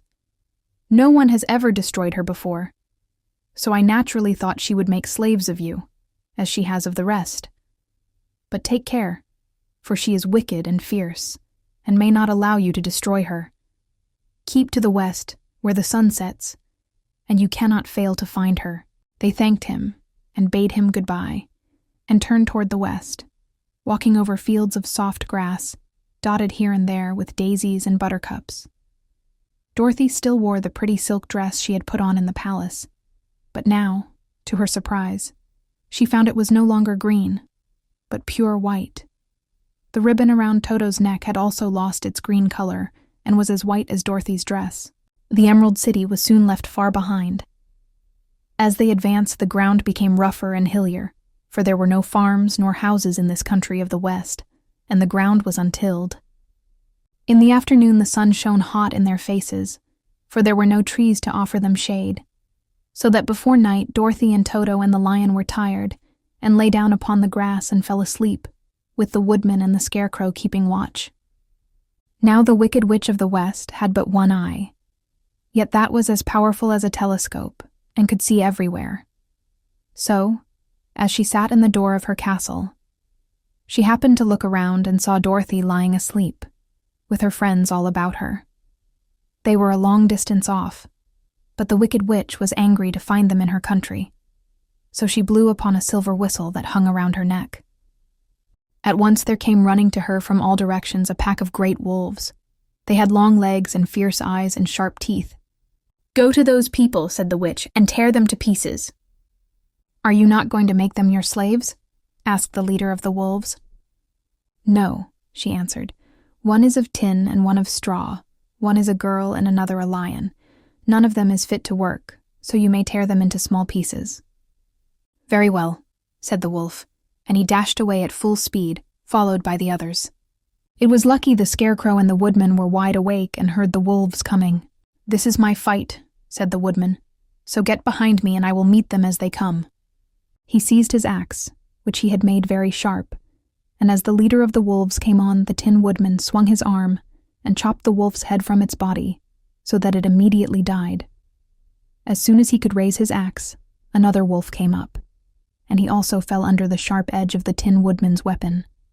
There were 40 wolves, and 40 times a wolf was killed, so that at last they all lay dead in a heap before the Woodman. Then he put down his axe and sat beside the Scarecrow, who said, "It was a good fight, friend." They waited until Dorothy awoke the next morning. The little girl was quite frightened when she saw the great pile of shaggy wolves, but the Tin Woodman told her all. She thanked him for saving them and sat down to breakfast, after which they started again upon their journey. Now this same morning, the Wicked Witch came to the door of her castle and looked out with her one eye that could see far off.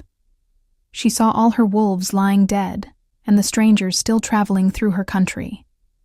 This made her angrier than before, and she blew her silver whistle twice. Straightway, a great flock of wild crows came flying toward her, enough to darken the sky. And the Wicked Witch said to the King Crow, "Fly at once to the strangers, peck out their eyes and tear them to pieces." The wild crows flew in one great flock toward Dorothy and her companions. When the little girl saw them coming, she was afraid. But the Scarecrow said, "This is my battle, so lie down beside me and you will not be harmed." So they all lay upon the ground except the Scarecrow, and he stood up and stretched out his arms. And when the crows saw him, they were frightened, as these birds always are by scarecrows, and did not dare to come any nearer. But the King Crow said, "It is only a stuffed man. I will peck his eyes out." The King Crow flew at the Scarecrow, who caught it by the head and twisted its neck until it died. And then another crow flew at him, and the Scarecrow twisted its neck also. There were 40 crows, and 40 times the Scarecrow twisted a neck, until at last all were lying dead beside him. Then he called to his companions to rise, and again they went upon their journey. When the Wicked Witch looked out again and saw all her crows lying in a heap, she got into a terrible rage and blew 3 times upon her silver whistle. Forthwith there was heard a great buzzing in the air, and a swarm of black bees came flying toward her. "Go to the strangers and sting them to death," commanded the witch, and the bees turned and flew rapidly until they came to where Dorothy and her friends were walking. But the Woodman had seen them coming, and the Scarecrow had decided what to do. "Take out my straw and scatter it over the little girl and the dog and the lion," he said to the Woodman, "and the bees cannot sting them." This the Woodman did, and as Dorothy lay close beside the lion and held Toto in her arms, the straw covered them entirely. The bees came, and found no one but the Woodman to sting, so they flew at him, and broke off all their stings against the tin, without hurting the Woodman at all. And as bees cannot live when their stings are broken, that was the end of the black bees, and they lay scattered thick about the Woodman, like little heaps of fine coal. Then Dorothy and the lion got up, and the girl helped the Tin Woodman put the straw back into the Scarecrow again, until he was as good as ever. So they started upon their journey once more. The Wicked Witch was so angry when she saw her black bees in little heaps like fine coal that she stamped her foot and tore her hair and gnashed her teeth. And then she called a dozen of her slaves, who were the Winkies, and gave them sharp spears, telling them to go to the strangers and destroy them. The Winkies were not a brave people, but they had to do as they were told. So they marched away until they came near to Dorothy. Then the lion gave a great roar and sprang towards them, and the poor Winkies were so frightened that they ran back as fast as they could. When they returned to the castle, the Wicked Witch beat them well with a strap and sent them back to their work. after which she sat down to think what she should do next. She could not understand how all her plans to destroy these strangers had failed, but she was a powerful witch, as well as a wicked one, and she soon made up her mind how to act. There was, in her cupboard, a golden cap with a circle of diamonds and rubies running round it. This golden cap had a charm. Whoever owned it could call 3 times upon the winged monkeys, who would obey any order they were given. But no person could command these strange creatures more than 3 times. Twice already the wicked witch had used the charm of the cap. Once was when she had made the Winkies her slaves and set herself to rule over their country. The winged monkeys had helped her do this. The second time was when she had fought against the Great Oz himself and driven him out of the land of the West. The winged monkeys had also helped her in doing this. Only once more could she use this golden cap, for which reason she did not like to do so until all her other powers were exhausted. But now that her fierce wolves and her wild crows and her stinging bees were gone, and her slaves had been scared away by the cowardly lion, she saw there was only one way left to destroy Dorothy and her friends. So the wicked witch took the golden cap from her cupboard and placed it upon her head. Then she stood upon her left foot and said slowly, "Epe pepe kake." Next she stood upon her right foot and said, "Hello, hello, hello." After this she stood upon both feet and cried in a loud voice, "Sissy sussy sick." Now the charm began to work. The sky was darkened, and a low rumbling sound was heard in the air. There was a rushing of many wings, a great chattering and laughing, and the sun came out of the dark sky to show the wicked witch surrounded by a crowd of monkeys, each with a pair of immense and powerful wings on his shoulders. One, much bigger than the others, seemed to be their leader. He flew close to the witch and said, "You have called us for the 3rd and last time. What do you command?" "Go to the strangers who are within my land and destroy them all except the lion," said the wicked witch. "Bring that beast to me, for I have a mind to harness him like a horse and make him work." "Your commands shall be obeyed," said the leader. Then, with a great deal of chattering and noise, the winged monkeys flew away to the place where Dorothy and her friends were walking. Some of the monkeys seized the Tin Woodman and carried him through the air until they were over a country thickly covered with sharp rocks. Here they dropped the poor Woodman, who fell a great distance to the rocks, where he lay so battered and dented that he could neither move nor groan. Others of the monkeys caught the Scarecrow, and with their long fingers pulled all of the straw out of his clothes and head. They made his hat and boots and clothes into a small bundle and threw it into the top branches of a tall tree. The remaining monkeys threw pieces of stout rope around the lion and wound many coils about his body and head and legs, until he was unable to bite or scratch or struggle in any way. Then they lifted him up and flew away with him to the witch's castle, where he was placed in a small yard with a high iron fence around it, so that he could not escape. But Dorothy they did not harm at all. She stood, with Toto in her arms, watching the sad fate of her comrades and thinking it would soon be her turn. The leader of the winged monkeys flew up to her, his long hairy arms stretched out and his ugly face grinning terribly. But he saw the mark of the good witch's kiss upon her forehead, and stopped short, motioning the others not to touch her. "We dare not harm this little girl," he said to them, "for she is protected by the power of good, and that is greater than the power of evil. All we can do is to carry her to the castle of the wicked witch and leave her there." So, carefully and gently, they lifted Dorothy in their arms and carried her swiftly through the air until they came to the castle, where they set her down upon the front doorstep. Then the leader said to the witch, "We have obeyed you as far as we were able. The Tin Woodman and the Scarecrow are destroyed, and the lion is tied up in your yard. The little girl we dare not harm, nor the dog she carries in her arms. Your power over our band is now ended, and you will never see us again."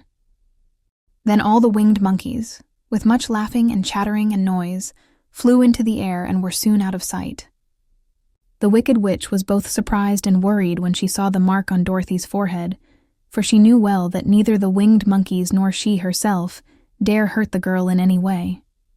She looked down at Dorothy's feet, and seeing the silver shoes, began to tremble with fear, for she knew what a powerful charm belonged to them.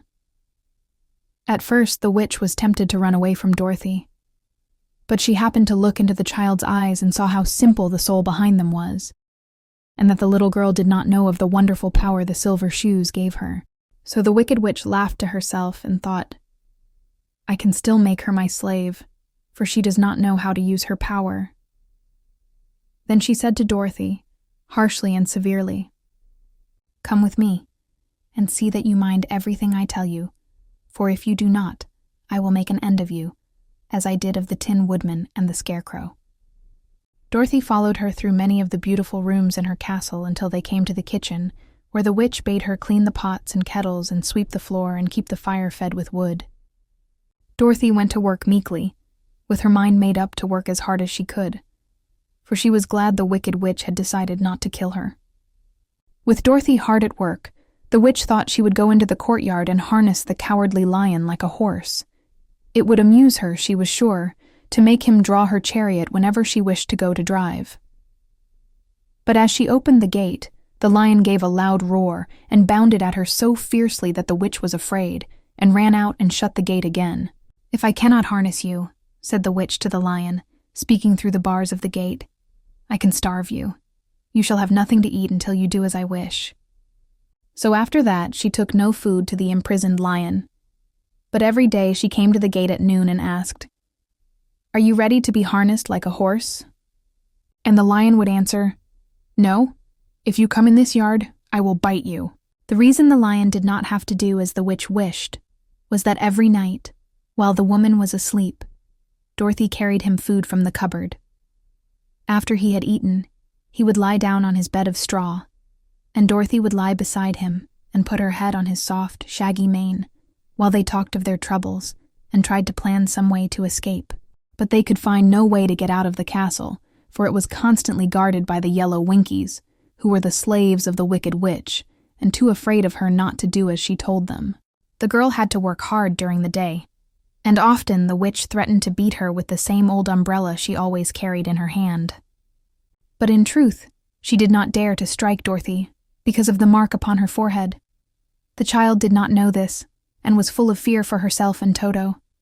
Once the witch struck Toto a blow with her umbrella, and the brave little dog flew at her and bit her leg in return. The witch did not bleed where she was bitten, for she was so wicked that the blood in her had dried up many years before. Dorothy's life became very sad as she grew to understand that it would be harder than ever to get back to Kansas and Aunt Em again. Sometimes she would cry bitterly for hours, with Toto sitting at her feet and looking into her face, whining dismally to show how sorry he was for his little mistress. Toto did not really care whether he was in Kansas or the Land of Oz, so long as Dorothy was with him. But he knew the little girl was unhappy, and that made him unhappy too. Now the wicked witch had a great longing to have for her own the silver shoes which the girl always wore. Her bees and her crows and her wolves were lying in heaps and drying up, and she had used up all the power of the golden cap. But if she could only get hold of the silver shoes, they would give her more power than all the other things she had lost. She watched Dorothy carefully, to see if she ever took off her shoes, thinking she might steal them. But the child was so proud of her pretty shoes that she never took them off except at night, and when she took her bath. The witch was too much afraid of the dark to dare go in Dorothy's room at night to take the shoes, and her dread of water was greater than her fear of the dark, so she never came near when Dorothy was bathing. Indeed, the old witch never touched water, nor ever let water touch her in any way. But the wicked creature was very cunning, and she finally thought of a trick that would give her what she wanted. She placed a bar of iron in the middle of the kitchen floor, and then by her magic arts made the iron invisible to human eyes, so that when Dorothy walked across the floor, she stumbled over the bar, not being able to see it, and fell at full length. She was not much hurt, but in her fall one of the silver shoes came off, and before she could reach it, the witch had snatched it away and put it on her own skinny foot. The wicked woman was greatly pleased with the success of her trick, for as long as she had one of the shoes she owned half the power of their charm, and Dorothy could not use it against her, even had she known how to do so. The little girl, seeing she had lost one of her pretty shoes, grew angry, and said to the witch, "Give me back my shoe." "I will not," retorted the witch, "for it is now my shoe, and not yours." "You are a wicked creature," cried Dorothy. "You have no right to take my shoe from me." "I shall keep it just the same," said the witch, laughing at her. "And someday I shall get the other one from you, too." This made Dorothy so very angry that she picked up the bucket of water that stood near and dashed it over the witch, wetting her from head to foot. Instantly, the wicked woman gave a loud cry of fear, and then, as Dorothy looked at her in wonder, the witch began to shrink and fall away. "See what you have done," she screamed. "In a minute I shall melt away." "I'm very sorry indeed," said Dorothy, who was truly frightened to see the witch actually melting away like brown sugar before her very eyes. "Didn't you know water would be the end of me?" asked the witch in a wailing, despairing voice. "Of course not," answered Dorothy. "How should I?" "Well, in a few minutes I shall be all melted, and you will have the castle to yourself. I have been wicked in my day, but I never thought a little girl like you would ever be able to melt me and end my wicked deeds. Look out, here I go." With these words, the witch fell down in a brown, melted, shapeless mass and began to spread over the clean boards of the kitchen floor. Seeing that she had really melted away to nothing, Dorothy drew another bucket of water and threw it over the mess. She then swept it all out the door. After picking out the silver shoe, which was all that was left of the old woman, she cleaned and dried it with a cloth and put it on her foot again. Then, being at last free to do as she chose, she ran out to the courtyard to tell the lion that the wicked witch of the West had come to an end, and that they were no longer prisoners in a strange land. Chapter 13. The Rescue. The Cowardly Lion was much pleased to hear that the wicked witch had been melted by a bucket of water, and Dorothy at once unlocked the gate of his prison and set him free. They went in together to the castle, where Dorothy's first act was to call all the Winkies together and tell them that they were no longer slaves. There was great rejoicing among the yellow Winkies, for they had been made to work hard during many years for the wicked witch, who had always treated them with great cruelty. They kept this day as a holiday, then and ever after, and spent the time in feasting and dancing. "If our friends, the Scarecrow and the Tin Woodman, were only with us," said the lion, "I should be quite happy." "Don't you suppose we could rescue them?" asked the girl anxiously. "We can try," answered the lion. So they called the yellow Winkies and asked them if they would help to rescue their friends, and the Winkies said that they would be delighted to do all in their power for Dorothy, who had set them free from bondage. So she chose a number of the Winkies who looked as if they knew the most, and they all started away. They traveled that day and part of the next until they came to the rocky plain where the Tin Woodman lay, all battered and bent. His axe was near him, but the blade was rusted and the handle broken off short. The Winkies lifted him tenderly in their arms and carried him back to the Yellow Castle again, Dorothy shedding a few tears by the way at the sad plight of her old friend, and the lion looking sober and sorry. When they reached the castle, Dorothy said to the Winkies, "Are any of your people tinsmiths?" "Oh yes, some of us are very good tinsmiths," they told her. "Then bring them to me," she said. And when the tinsmiths came, bringing with them all their tools in baskets, she inquired, "Can you straighten out those dents in the Tin Woodman and bend him back into shape again and solder him together where he is broken?" The tinsmiths looked the Woodman over carefully and then answered that they thought they could mend him so he would be as good as ever. So they set to work in one of the big yellow rooms of the castle and worked for 3 days and 4 nights, hammering and twisting and bending and soldering and polishing and pounding at the legs and body and head of the Tin Woodman, until at last he was straightened out into his old form, and his joints worked as well as ever. To be sure, there were several patches on him, but the tinsmiths did a good job, and as the Woodman was not a vain man, he did not mind the patches at all. When, at last, he walked into Dorothy's room and thanked her for rescuing him, he was so pleased that he wept tears of joy, and Dorothy had to wipe every tear carefully from his face with her apron, so his joints would not be rusted. At the same time, her own tears fell thick and fast at the joy of meeting her old friend again, and these tears did not need to be wiped away. As for the lion, he wiped his eyes so often with the tip of his tail that it became quite wet, and he was obliged to go out into the courtyard and hold it in the sun till it dried. "If we only had the Scarecrow with us again," said the Tin Woodman, when Dorothy had finished telling him everything that had happened, "I should be quite happy." "We must try to find him," said the girl. So she called the Winkies to help her, and they walked all that day, and part of the next, until they came to the tall tree in the branches of which the winged monkeys had tossed the Scarecrow's clothes. It was a very tall tree, and the trunk was so smooth that no one could climb it, but the Woodman said at once, "I'll chop it down, and then we can get the Scarecrow's clothes."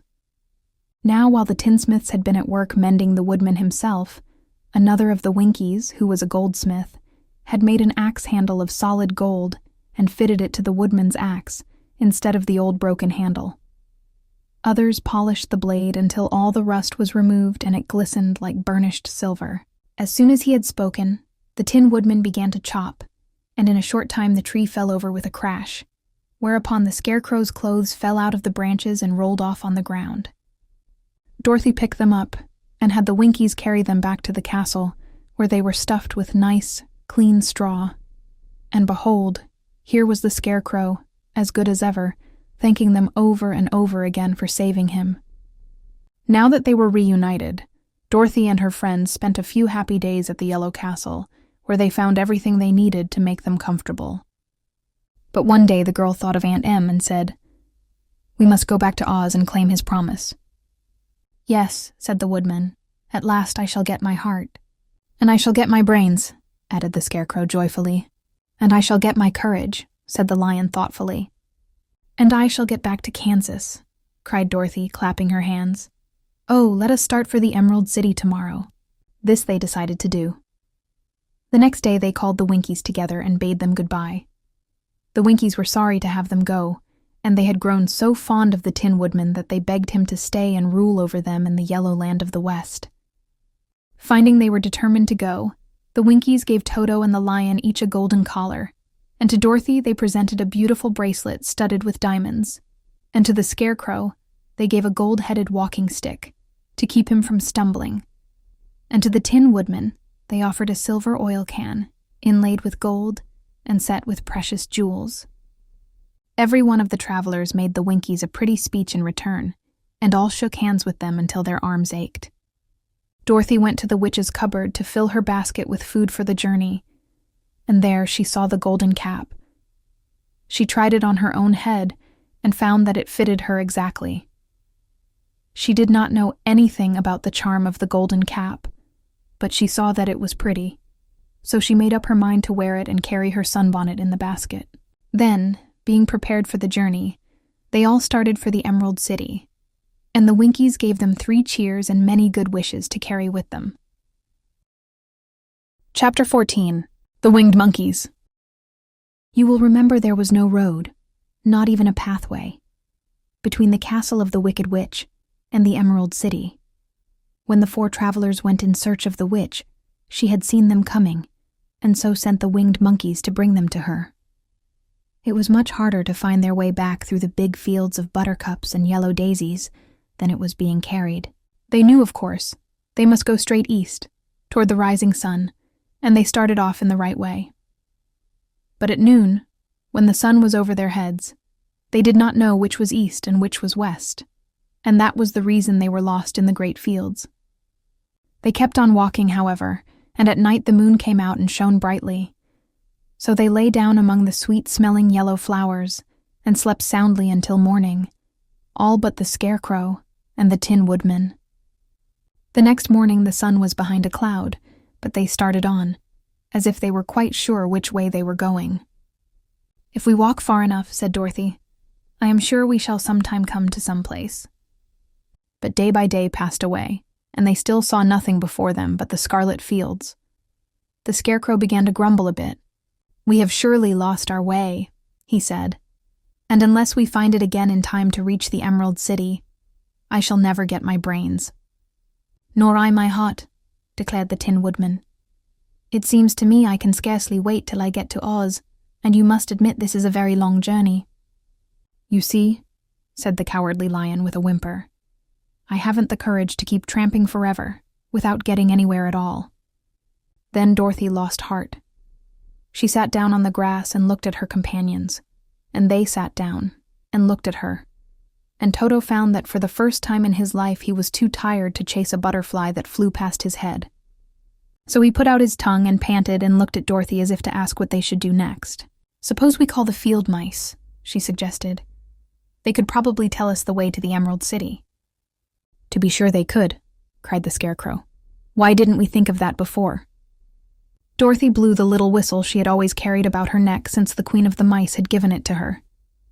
In a few minutes they heard the pattering of tiny feet, and many of the small gray mice came running up to her.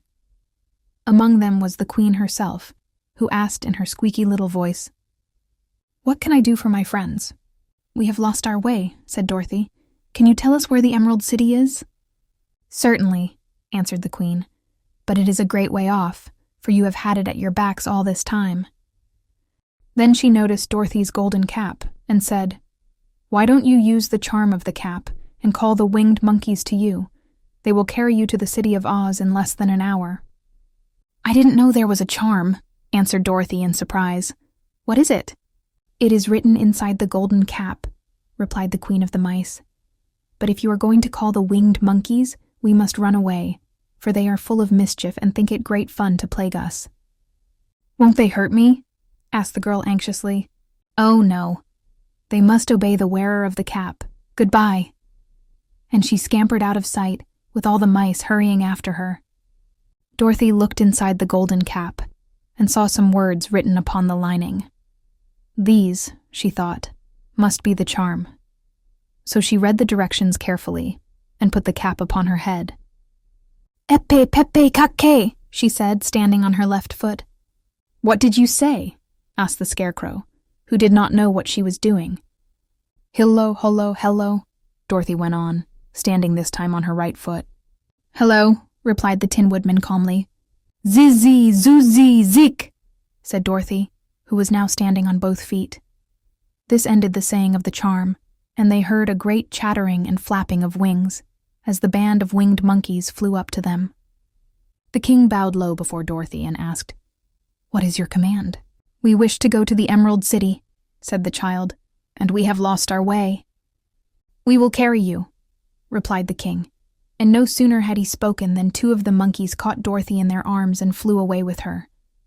Others took the Scarecrow and the Woodman and the Lion, and one little monkey seized Toto and flew after them, although the dog tried hard to bite him. The Scarecrow and the Tin Woodman were rather frightened at first, for they remembered how badly the winged monkeys had treated them before. But they saw that no harm was intended, so they rode through the air quite cheerfully, and had a fine time looking at the pretty gardens and woods far below them. Dorothy found herself riding easily between 2 of the biggest monkeys, one of them the king himself. They had made a chair of their hands and were careful not to hurt her. "Why do you have to obey the charm of the golden cap?" she asked. "That is a long story," answered the king with a winged laugh. "But as we have a long journey before us, I will pass the time by telling you about it, if you wish." "I shall be glad to hear it," she replied. "Once," began the leader, "we were a free people, living happily in the great forest, flying from tree to tree, eating nuts and fruit, and doing just as we pleased without calling anybody master. Perhaps some of us were rather too full of mischief at times, flying down to pull the tails of the animals that had no wings, chasing birds, and throwing nuts at the people who walked in the forest. But we were careless and happy and full of fun, and enjoyed every minute of the day. This was many years ago, long before Oz came out of the clouds to rule over this land. There lived here then, away at the north, a beautiful princess, who was also a powerful sorceress. All her magic was used to help the people, and she was never known to hurt anyone who was good. Her name was Guyalette, and she lived in a handsome palace built from great blocks of ruby. Everyone loved her, but her greatest sorrow was that she could find no one to love in return, since all the men were much too stupid and ugly to mate with one so beautiful and wise. At last, however, she found a boy who was handsome and manly and wise beyond his years. Gayalette made up her mind that when he grew to be a man, she would make him her husband, so she took him to her ruby palace and used all her magic powers to make him as strong and good and lovely as any woman could wish. When he grew to manhood, Quilala, as he was called, was said to be the best and wisest man in all the land, while his manly beauty was so great that Gayelette loved him dearly and hastened to make everything ready for the wedding. My grandfather was at that time the king of the winged monkeys which lived in the forest near Gayelette's palace, and the old fellow loved a joke better than a good dinner. One day, just before the wedding, my grandfather was flying out with his band when he saw Quilala walking beside the river. He was dressed in a rich costume of pink silk and purple velvet, and my grandfather thought he would see what he could do. At his word, the band flew down and seized Quilala, carried him in their arms until they were over the middle of the river, and then dropped him into the water. "Swim out, my fine fellow," cried my grandfather, "and see if the water has spotted your clothes." Quilala was much too wise not to swim, and he was not in the least spoiled by all his good fortune. He laughed when he came to the top of the water and swam in to shore. But when Gayelette came running out to him, she found his silks and velvet all ruined by the river. The princess was angry, and she knew, of course, who did it. She had all the winged monkeys brought before her, and she said at first that their wings should be tied and they should be treated as they had treated Quilala, and dropped in the river. But my grandfather pleaded hard, for he knew the monkeys would drown in the river with their wings tied, and Quilala said a kind word for them also, so that Gayelette finally spared them, on condition that the winged monkeys should ever after do 3 times the bidding of the owner of the golden cap. This cap had been made for a wedding present to Quilala, and it is said to have cost the princess half her kingdom. Of course, my grandfather and all the other monkeys at once agreed to the condition, and that is how it happens that we are 3 times the slaves of the owner of the golden cap, whosoever he may be. "And what became of them?" asked Dorothy, who had been greatly interested in the story. "Quilala being the first owner of the golden cap," replied the monkey, "he was the first to lay his wishes upon us. As his bride could not bear the sight of us, he called us all to him in the forest, after he had married her, and ordered us always to keep where she could never again set eyes on a winged monkey, which we were glad to do, for we were all afraid of her. This was all we ever had to do, until the golden cap fell into the hands of the wicked witch of the West, who made us enslave the Winkies, and afterward drive Oz himself out of the land of the West. Now the golden cap is yours, and 3 times you have the right to lay your wishes upon us." As the Monkey King finished his story, Dorothy looked down and saw the green shining walls of the Emerald City before them. She wondered at the rapid flight of the monkeys, but was glad the journey was over. The strange creatures set the travelers down carefully before the gate of the city. The king bowed low to Dorothy, and then flew swiftly away, followed by all his band. "That was a good ride," said the little girl. "Yes, and a quick way out of our troubles," replied the lion. "How lucky it was you brought away that wonderful cap." Chapter 15. The Discovery of Oz. The Terrible. The 4 travelers walked up to the great gate of Emerald City and rang the bell. After ringing several times, it was opened by the same guardian of the gates they had met before. "What, are you back again?" he asked in surprise. "Do you not see us?" answered the Scarecrow. "But I thought you had gone to visit the Wicked Witch of the West." "We did visit her," said the Scarecrow. "And she let you go again?" asked the man in wonder. "She could not help it, for she is melted," explained the Scarecrow. "Melted? Well, that is good news indeed," said the man. "Who melted her?" "It was Dorothy," said the lion gravely. "Good gracious!" exclaimed the man, and he bowed very low indeed before her. Then he led them into his little room and locked the spectacles from the great box on all their eyes, just as he had done before. Afterward, they passed on through the gate into the Emerald City. When the people heard from the guardian of the gates that Dorothy had melted the Wicked Witch of the West, they all gathered around the travelers and followed them in a great crowd to the Palace of Oz. The soldier with the green whiskers was still on guard before the door, but he let them in at once, and they were again met by the beautiful green girl, who showed each of them to their old rooms at once, so they might rest until the great Oz was ready to receive them. The soldier had the news carried straight to Oz that Dorothy and the other travelers had come back again, after destroying the Wicked Witch. But Oz made no reply. They thought the great wizard would send for them at once, but he did not. They had no word from him the next day, nor the next, nor the next. The waiting was tiresome and wearing, and at last they grew vexed that Oz should treat them in so poor a fashion, after sending them to undergo hardships and slavery. So the Scarecrow at last asked the green girl to take another message to Oz, saying if he did not let them in to see him at once, they would call the winged monkeys to help them, and find out whether he kept his promises or not. When the wizard was given this message, he was so frightened that he sent word for them to come to the throne room at 4 minutes after 9 o'clock the next morning. He had once met the winged monkeys in the land of the West, and he did not wish to meet them again. The 4 travelers passed a sleepless night, each thinking of the gift Oz had promised to bestow on him. Dorothy fell asleep only once, and then she dreamed she was in Kansas, where Aunt Em was telling her how glad she was to have her little girl at home again. Promptly at 9 o'clock the next morning, the green-whiskered soldier came to them, and 4 minutes later, they all went into the throne room of the Great Oz. Of course, each one of them expected to see the wizard in the shape he had taken before, and all were greatly surprised when they looked about and saw no one at all in the room. They kept close to the door and closer to one another, for the stillness of the empty room was more dreadful than any of the forms they had seen Oz take. Presently they heard a solemn voice that seemed to come from somewhere near the top of the great dome, and it said, "I am Oz, the great and terrible. Why do you seek me?" They looked again in every part of the room, and then, seeing no one, Dorothy asked, "Where are you?" "I am everywhere," answered the voice, "but to the eyes of common mortals I am invisible. I will now seat myself upon my throne, that you may converse with me."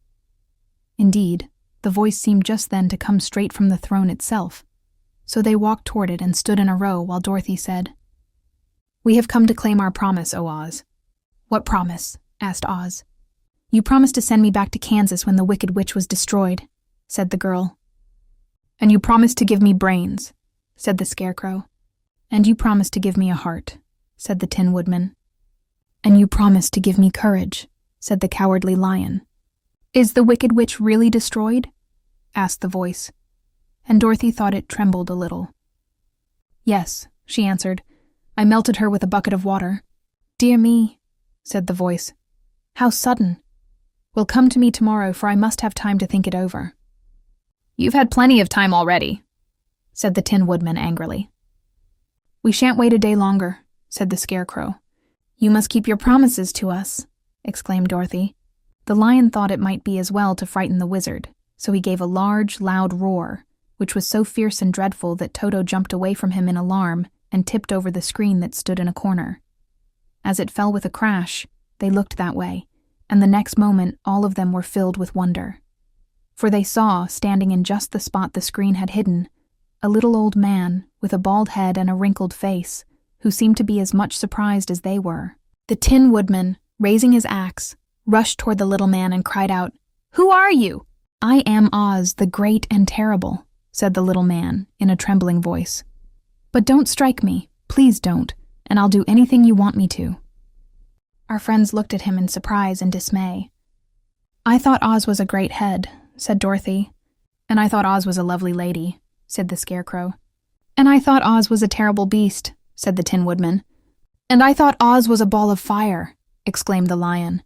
"No, you are all wrong," said the little man meekly. "I have been making believe." "Making believe!" cried Dorothy. "Are you not a great wizard?" "Hush, my dear," he said.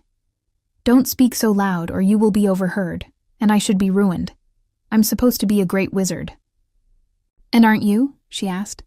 "Not a bit of it, my dear. I'm just a common man." "You're more than that," said the Scarecrow in a grieved tone. "You're a humbug." "Exactly so," declared the little man, rubbing his hands together as if it pleased him.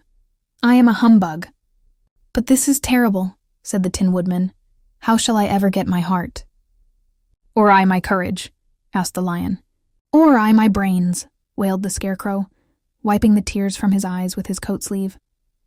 "My dear friends," said Oz, "I pray you not to speak of these little things. Think of me, and the terrible trouble I'm in at being found out." "Doesn't anyone else know you're a humbug?" asked Dorothy. "No one knows it but you four, and myself," replied Oz. "I have fooled everyone so long that I thought I should never be found out. It was a great mistake my ever letting you into the throne room. Usually I will not see even my subjects, and so they believe I am something terrible. But I don't understand, said Dorothy in bewilderment. How was it that you appeared to me as a great head? That was one of my tricks, answered Oz. Step this way, please, and I will tell you all about it. He led the way to a small chamber in the rear of the throne room, and they all followed him. He pointed to one corner, in which lay the great head, made out of many thicknesses of paper, and with a carefully painted face. This I hung from the ceiling by a wire, said Oz. I stood behind the screen and pulled a thread to make the eyes move and the mouth open. But how about the voice? She inquired. Oh, I am a ventriloquist, said the little man. I can throw the sound of my voice wherever I wish, so that you thought it was coming out of the head. Here are the other things I used to deceive you. He showed the Scarecrow the dress and the mask he had worn when he seemed to be the lovely lady, and the Tin Woodman saw that his terrible beast was nothing but a lot of skins, sewn together, with slats to keep their sides out. As for the ball of fire, the false wizard had hung that also from the ceiling.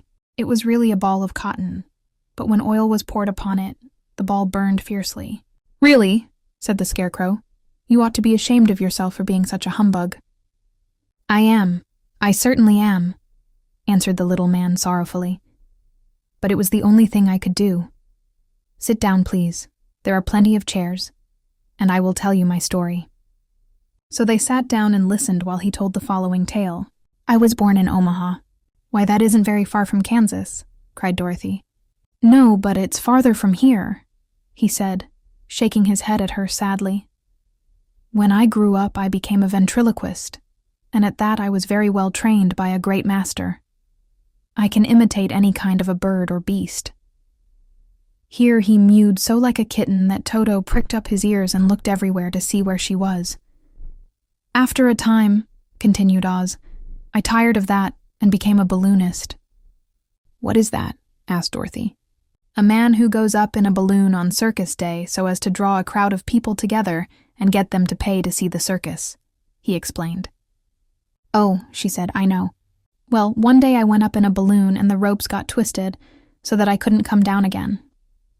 It went way up above the clouds, so far that a current of air struck it and carried it many, many miles away. For a day and a night I traveled through the air, and on the morning of the second day, I awoke and found the balloon floating over a strange and beautiful country. It came down gradually, and I was not hurt a bit, but I found myself in the midst of a strange people, who, seeing me come from the clouds, thought I was a great wizard. Of course I let them think so, because they were afraid of me, and promised to do anything I wished them to. Just to amuse myself, and keep the good people busy, I ordered them to build this city, and my palace, and they did it all willingly and well. Then I thought, as the country was so green and beautiful, I would call it the Emerald City. And to make the name fit better, I put green spectacles on all the people, so that everything they saw was green. But isn't everything here green? Asked Dorothy. No more than in any other city, replied Oz. But when you wear green spectacles, why, of course, everything you see looks green to you. The Emerald City was built a great many years ago, for I was a young man when the balloon brought me here, and I am a very old man now. But my people have worn green glasses on their eyes so long that most of them think it really is an Emerald City, and it certainly is a beautiful place, abounding in jewels and precious metals, and every good thing that is needed to make one happy. I have been good to the people, and they like me. But ever since this palace was built, I have shut myself up and would not see any of them. One of my greatest fears was the witches, for while I had no magical powers at all, I soon found out that the witches were really able to do wonderful things. There were 4 of them in this country, and they ruled the people who live in the north and south and east and west. Fortunately, the witches of the north and south were good, and I knew they would do me no harm.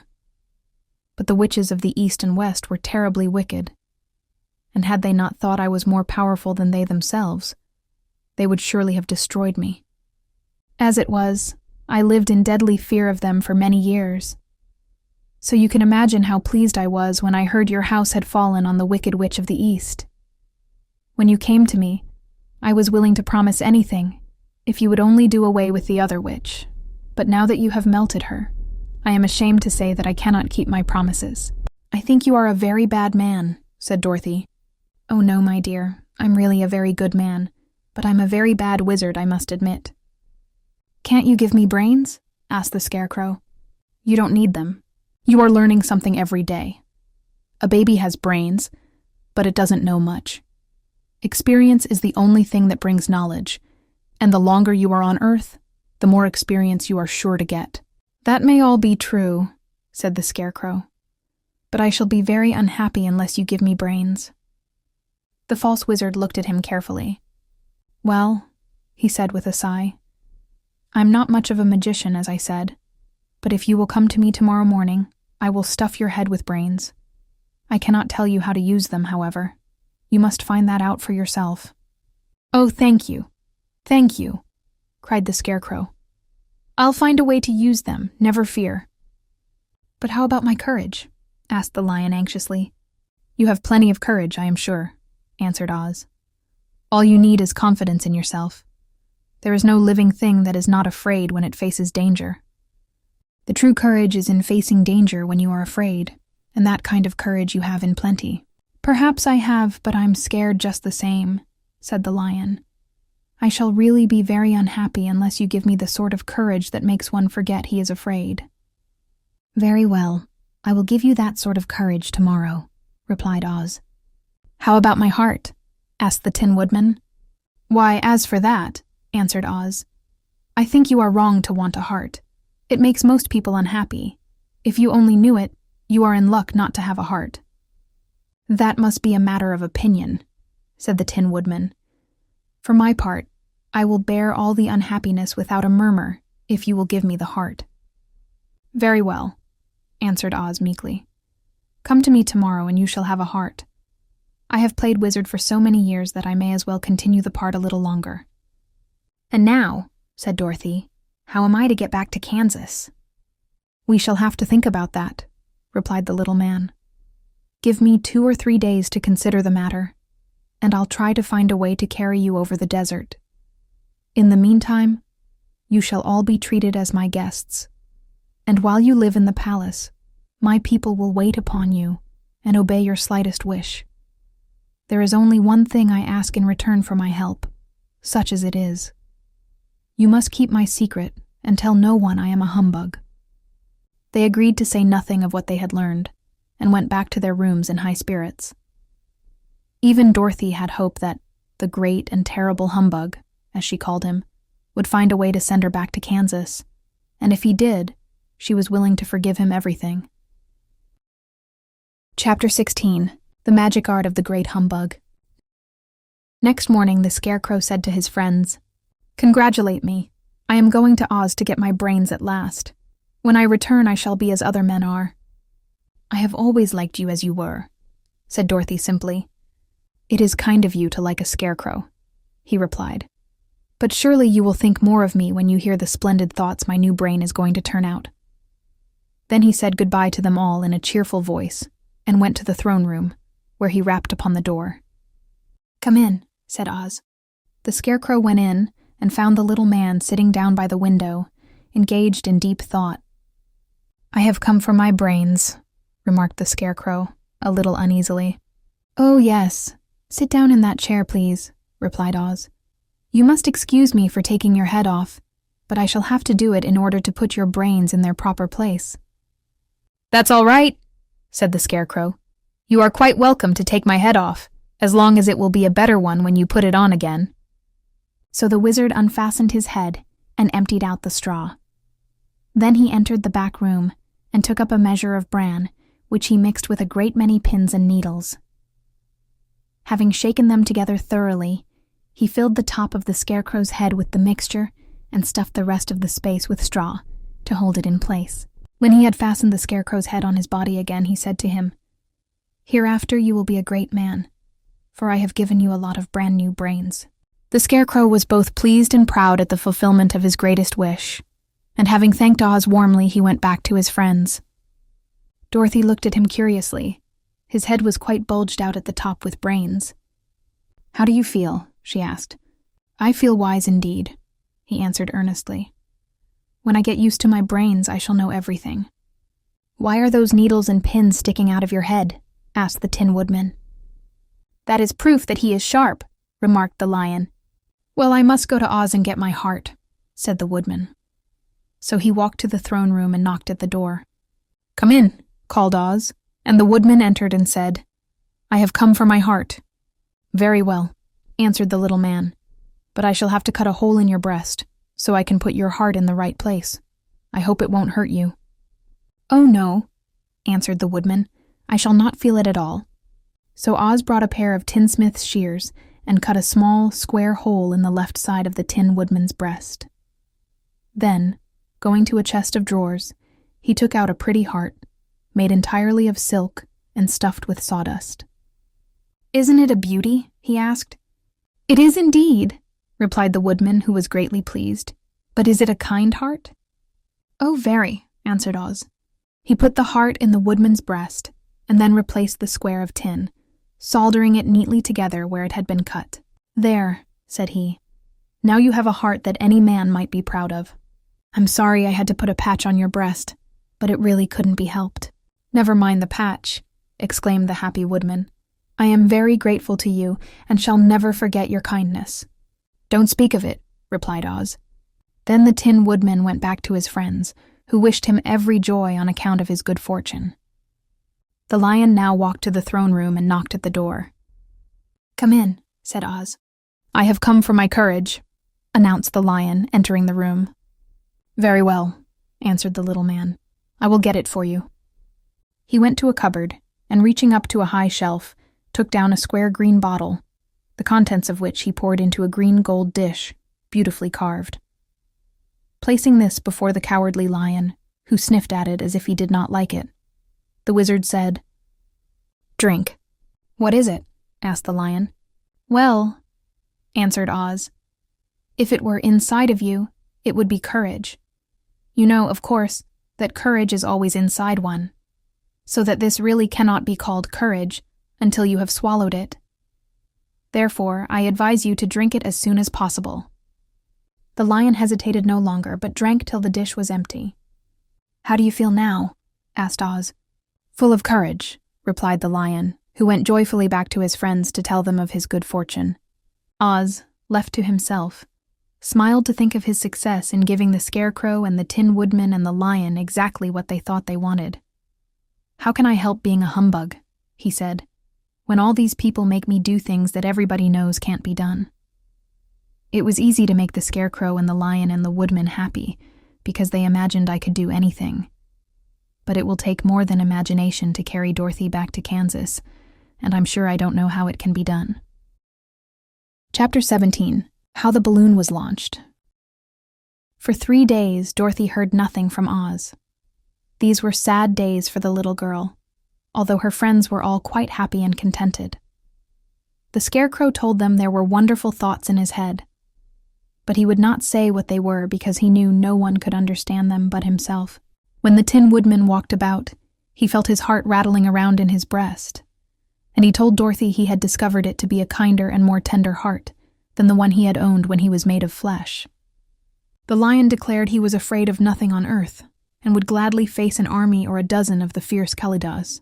Thus each of the little party was satisfied except Dorothy, who longed more than ever to get back to Kansas. On the 4th day, to her great joy, Oz sent for her, and when she entered the throne room, he greeted her pleasantly. "Sit down, my dear. I think I have found the way to get you out of this country." "And back to Kansas?" she asked eagerly.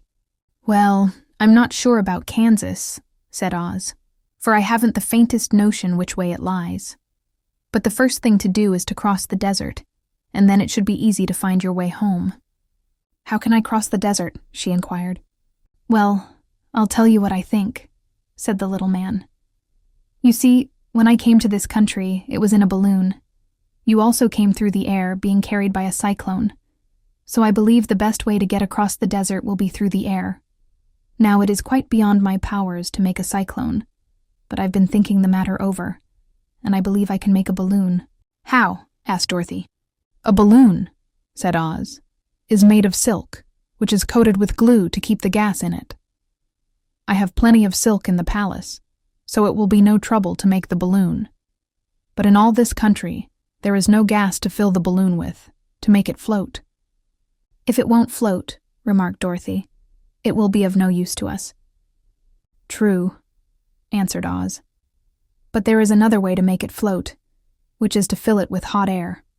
Hot air isn't as good as gas, for if the air should get cold, the balloon would come down in the desert, and we should be lost." "We," exclaimed the girl. "Are you going with me?" "Yes, of course," replied Oz. "I am tired of being such a humbug. If I should go out of this palace, my people would soon discover I am not a wizard, and then they would be vexed with me for having deceived them. So I have to stay shut up in these rooms all day, and it gets tiresome. I'd much rather go back to Kansas with you and be in a circus again." "I shall be glad to have your company," said Dorothy. "Thank you," he answered. "Now, if you will help me sew the silk together, we will begin to work on our balloon." So Dorothy took a needle and thread, and as fast as Oz cut the strips of silk into proper shape, the girl sewed them neatly together. First there was a strip of light green silk, then a strip of dark green, and then a strip of emerald green. For Oz had a fancy to make the balloon in different shades of the color about them. It took 3 days to sew all the strips together, but when it was finished they had a big bag of green silk more than 20 feet long. Then Oz painted it on the inside with a coat of thin glue to make it airtight, after which he announced that the balloon was ready. "But we must have a basket to ride in," he said. So he sent the soldier with the green whiskers for a big clothes basket, which he fastened with many ropes to the bottom of the balloon. When it was all ready, Oz sent word to his people that he was going to make a visit to a great brother wizard who lived in the clouds. The news spread rapidly throughout the city, and everyone came to see the wonderful sight. Oz ordered the balloon carried out in front of the palace, and the people gazed upon it with much curiosity. The Tin Woodman had chopped a big pile of wood, and now he made a fire of it, and Oz held the bottom of the balloon over the fire so that the hot air that arose from it would be caught in the silken bag. Gradually the balloon swelled out and rose into the air, until finally the basket just touched the ground. Then Oz got into the basket and said to all the people in a loud voice, "I am now going away to make a visit. While I am gone, the Scarecrow will rule over you. I command you to obey him as you would me." The balloon was by this time tugging hard at the rope that held it to the ground, for the air within it was hot, and this made it so much lighter in weight than the air without that it pulled hard to rise into the sky. "Come, Dorothy," cried the wizard. "Hurry up, or the balloon will fly away." "I can't find Toto anywhere," replied Dorothy, who did not wish to leave her little dog behind. Toto had run into the crowd to bark at a kitten, and Dorothy at last found him. She picked him up and ran towards the balloon. She was within a few steps of it, and Oz was holding out his hands to help her into the basket, when, crack, went the ropes, and the balloon rose into the air without her. "Come back!" she screamed. "I want to go too!" "I can't come back, my dear," called Oz from the basket. "Goodbye." "Goodbye," shouted everyone, and all eyes were turned upward to where the wizard was riding in the basket, rising every moment farther and farther into the sky.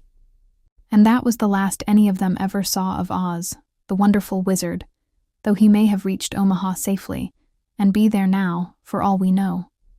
But the people remembered him lovingly, and said to one another, "Oz was always our friend.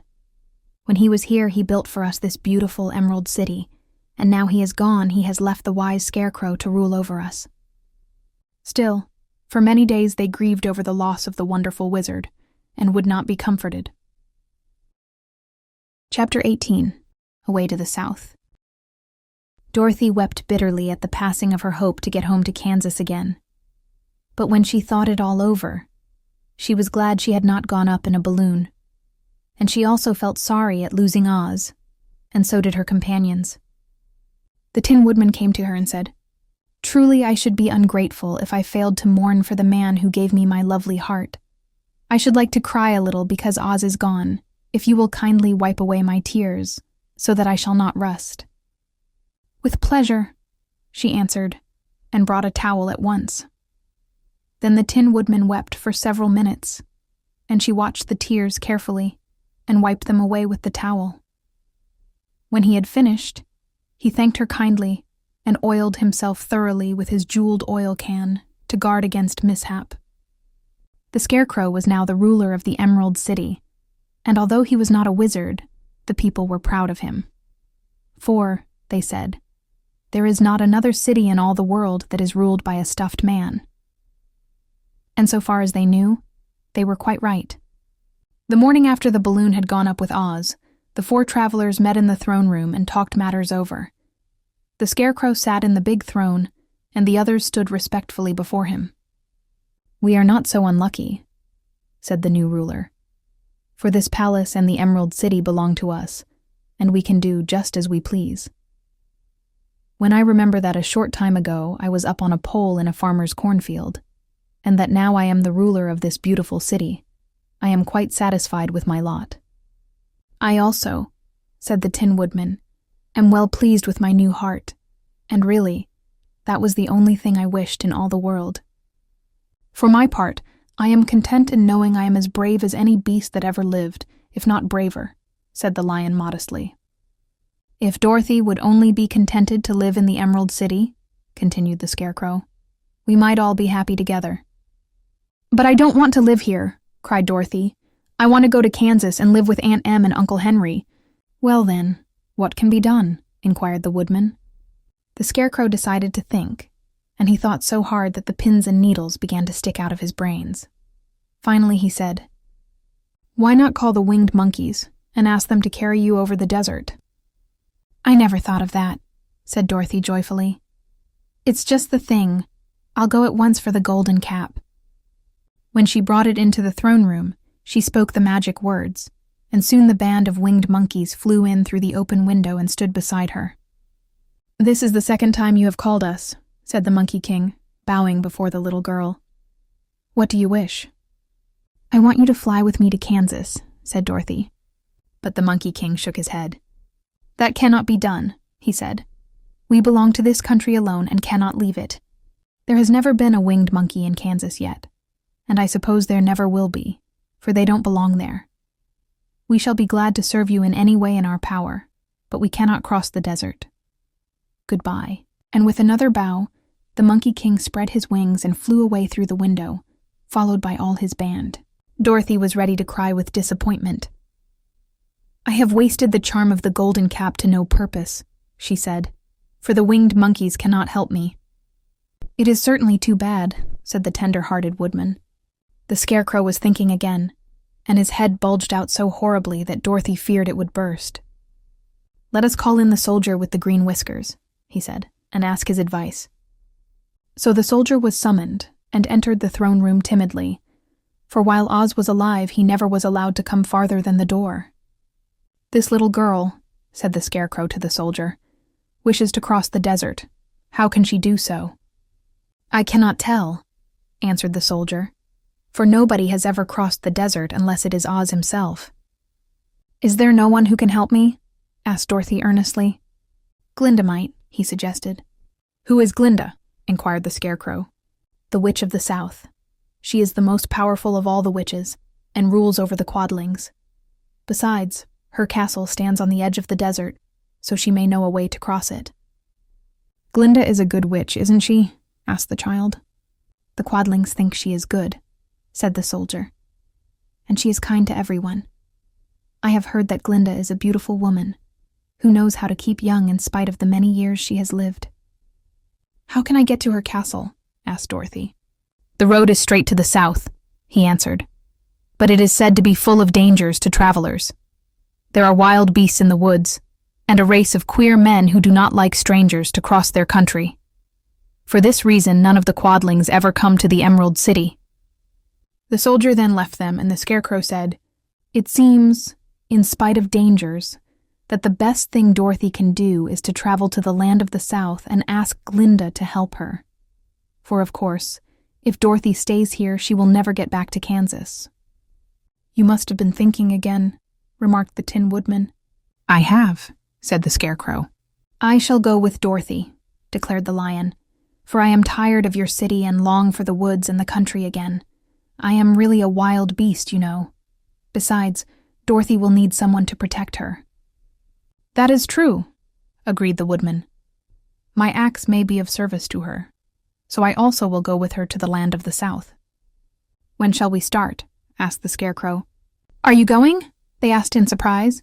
"Certainly. If it wasn't for Dorothy, I should never have had brains.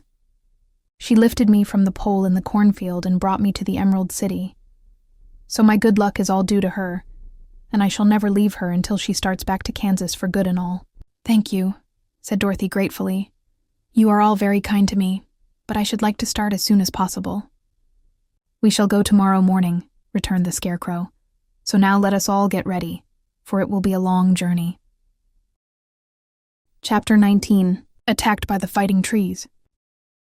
The next morning, Dorothy kissed the pretty green girl goodbye, and they all shook hands with the soldier with the green whiskers, who had walked with them as far as the gate. When the guardian of the gate saw them again, he wondered greatly that they could leave the beautiful city to get into new trouble. But he at once unlocked their spectacles, which he put back into the green box, and gave them many good wishes to carry with them. "You are now our ruler," he said to the Scarecrow, "so you must come back to us as soon as possible." "I certainly shall if I am able," the Scarecrow replied. "But I must help Dorothy to get home first." As Dorothy bade the good-natured guardian a last farewell, she said, "I have been very kindly treated in your lovely city, and everyone has been good to me. I cannot tell you how grateful I am." "Don't try, my dear," he answered. "We should like to keep you with us, but if it is your wish to return to Kansas, I hope you will find a way." He then opened the gate of the outer wall, and they walked forth and started upon their journey. The sun shone brightly as our friends turned their faces toward the land of the south. They were all in the best of spirits, and laughed and chatted together.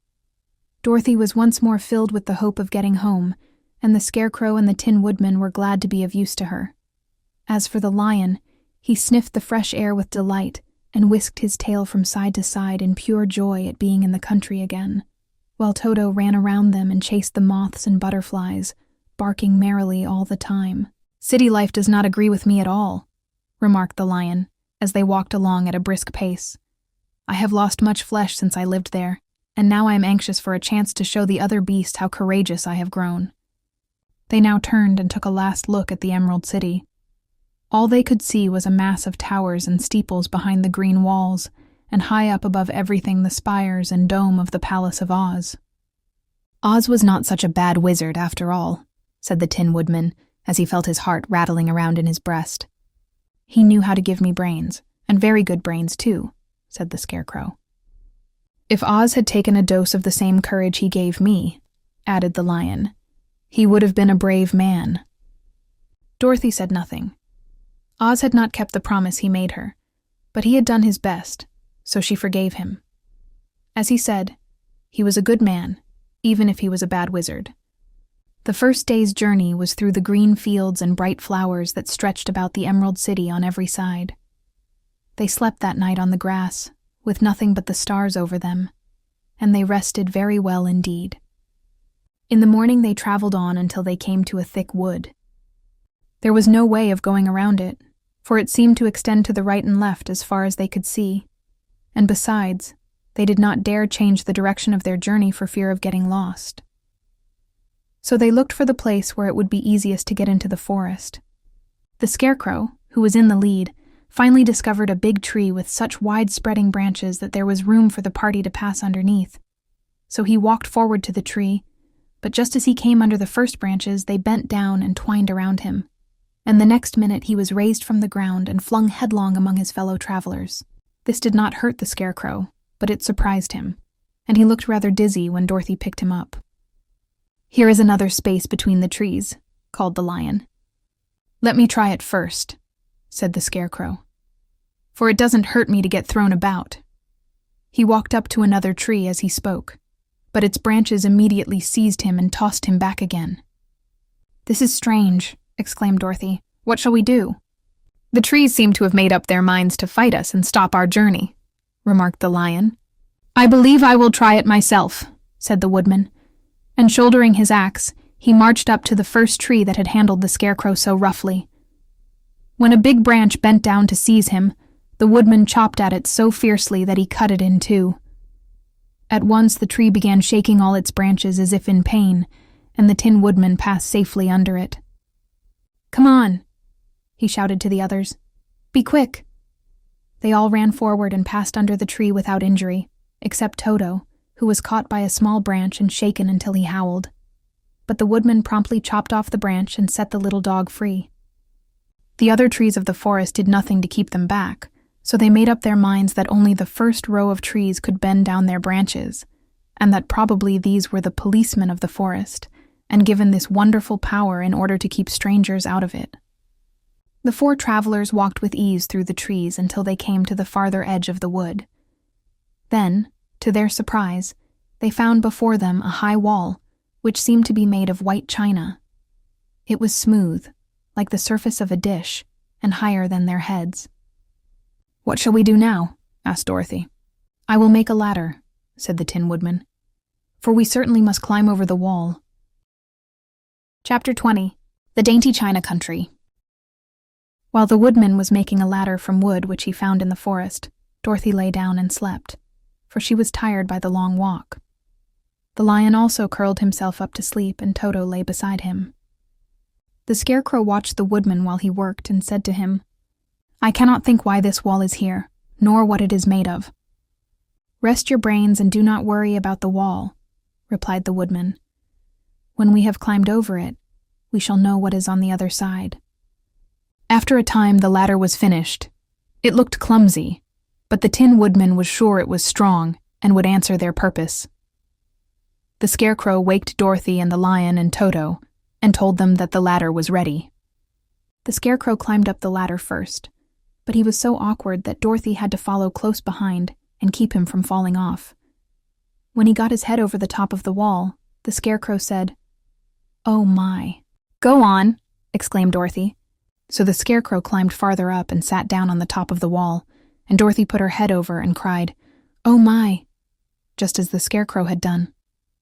Then Toto came up and immediately began to bark, but Dorothy made him be still. The Lion climbed the ladder next, and the Tin Woodman came last, but both of them cried, "Oh my," as soon as they looked over the wall. When they were all sitting in a row on the top of the wall, they looked down and saw a strange sight. Before them was a great stretch of country, having a floor as smooth and shining and white as the bottom of a big platter. Scattered around were many houses made entirely of china and painted in the brightest colors. These houses were quite small, the biggest of them reaching only as high as Dorothy's waist.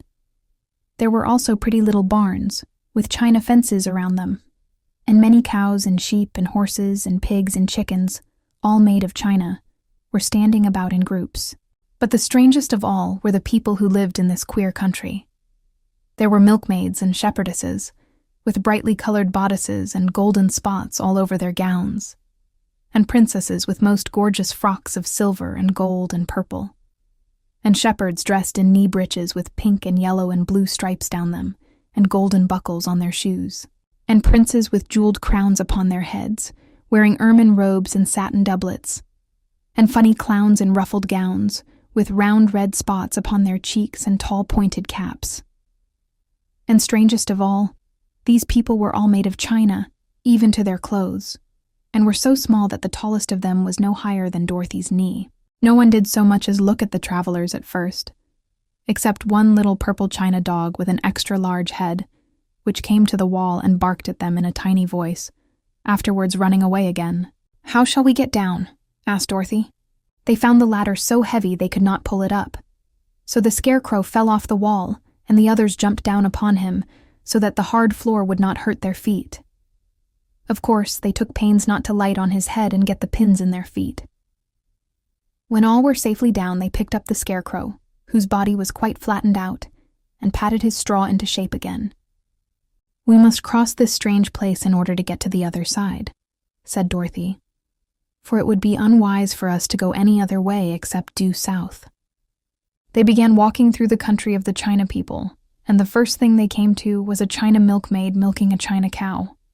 As they drew near, The cow suddenly gave a kick and kicked over the stool, the pail, and even the milkmaid herself, and all fell on the china ground with a great clatter. Dorothy was shocked to see that the cow had broken her leg off, and that the pail was lying in several small pieces, while the poor milkmaid had a nick in her left elbow. "There!" cried the milkmaid angrily. "See what you have done. My cow has broken her leg, and I must take her to the mender's shop and have it glued on again. What do you mean by coming here and frightening my cow?" "I'm very sorry," returned Dorothy. "Please forgive us." But the pretty milkmaid was much too vexed to make any answer. She picked up the leg sulkily and led her cow away, the poor animal limping on 3 legs. As she left them, the milkmaid cast many reproachful glances over her shoulder at the clumsy strangers, holding her nicked elbow close to her side. Dorothy was quite grieved at this mishap. "We must be very careful here," said the kind-hearted Woodman, "or we may hurt these pretty little people so they will never get over it." A little farther on, Dorothy met a most beautifully dressed young princess, who stopped short as she saw the strangers and started to run away. Dorothy wanted to see more of the princess, so she ran after her. But the China girl cried out, "Don't chase me! Don't chase me!" She had such a frightened little voice that Dorothy stopped and said, "Why not?" "Because," answered the princess, also stopping a safe distance away, "if I run I may fall down and break myself." "But could you not be mended?" asked the girl. "Oh yes, but one is never so pretty after being mended, you know," replied the princess. "I suppose not," said Dorothy. "Now there is Mr. Joker, one of our clowns," continued the China lady, "who is always trying to stand upon his head. He has broken himself so often that he is mended in 100 places, and doesn't look at all pretty. Here he comes now, so you can see for yourself." Indeed, a jolly little clown came walking toward them, and Dorothy could see that in spite of his pretty clothes of red and yellow and green, he was completely covered with cracks, running every which way, and showing plainly that he had been mended in many places. The clown put his hands in his pockets, and after puffing out his cheeks and nodding his head at them saucily, he said, "Be quiet, sir," said the princess. "Can't you see these are strangers and should be treated with respect?" "Well, that's respect, I expect," declared the clown, and immediately stood upon his head. "Don't mind Mr. Joker," said the princess to Dorothy. "He is considerably cracked in his head, and that makes him foolish." "Oh, I don't mind him a bit," said Dorothy. "But you are so beautiful," she continued, "that I am sure I could love you dearly. Won't you let me carry you back to Kansas and stand you on Aunt Em's mantle? I could carry you in my basket." "That would make me very unhappy," answered the China princess. "You see, here in our country we live contentedly, and can talk and move around as we please. But whenever any of us are taken away, our joints at once stiffen, and we can only stand straight and look pretty. Of course, that is all that is expected of us when we are on mantels and cabinets and drawing-room tables. But our lives are much pleasanter here in our own country." "I would not make you unhappy for all the world," exclaimed Dorothy. "So I'll just say goodbye." "Goodbye," replied the princess. They walked carefully through the China country. The little animals and all the people scampered out of their way, fearing the strangers would break them, and after an hour or so, the travelers reached the other side of the country and came to another China wall. It was not so high as the first, however, and by standing upon the lion's back, they all managed to scramble to the top. Then the lion gathered his legs under him and jumped on the wall. But just as he jumped, he upset a china church with his tail and smashed it all to pieces. "That was too bad," said Dorothy. "But really I think we were lucky in not doing these little people more harm than breaking a cow's leg in a church. They are all so brittle."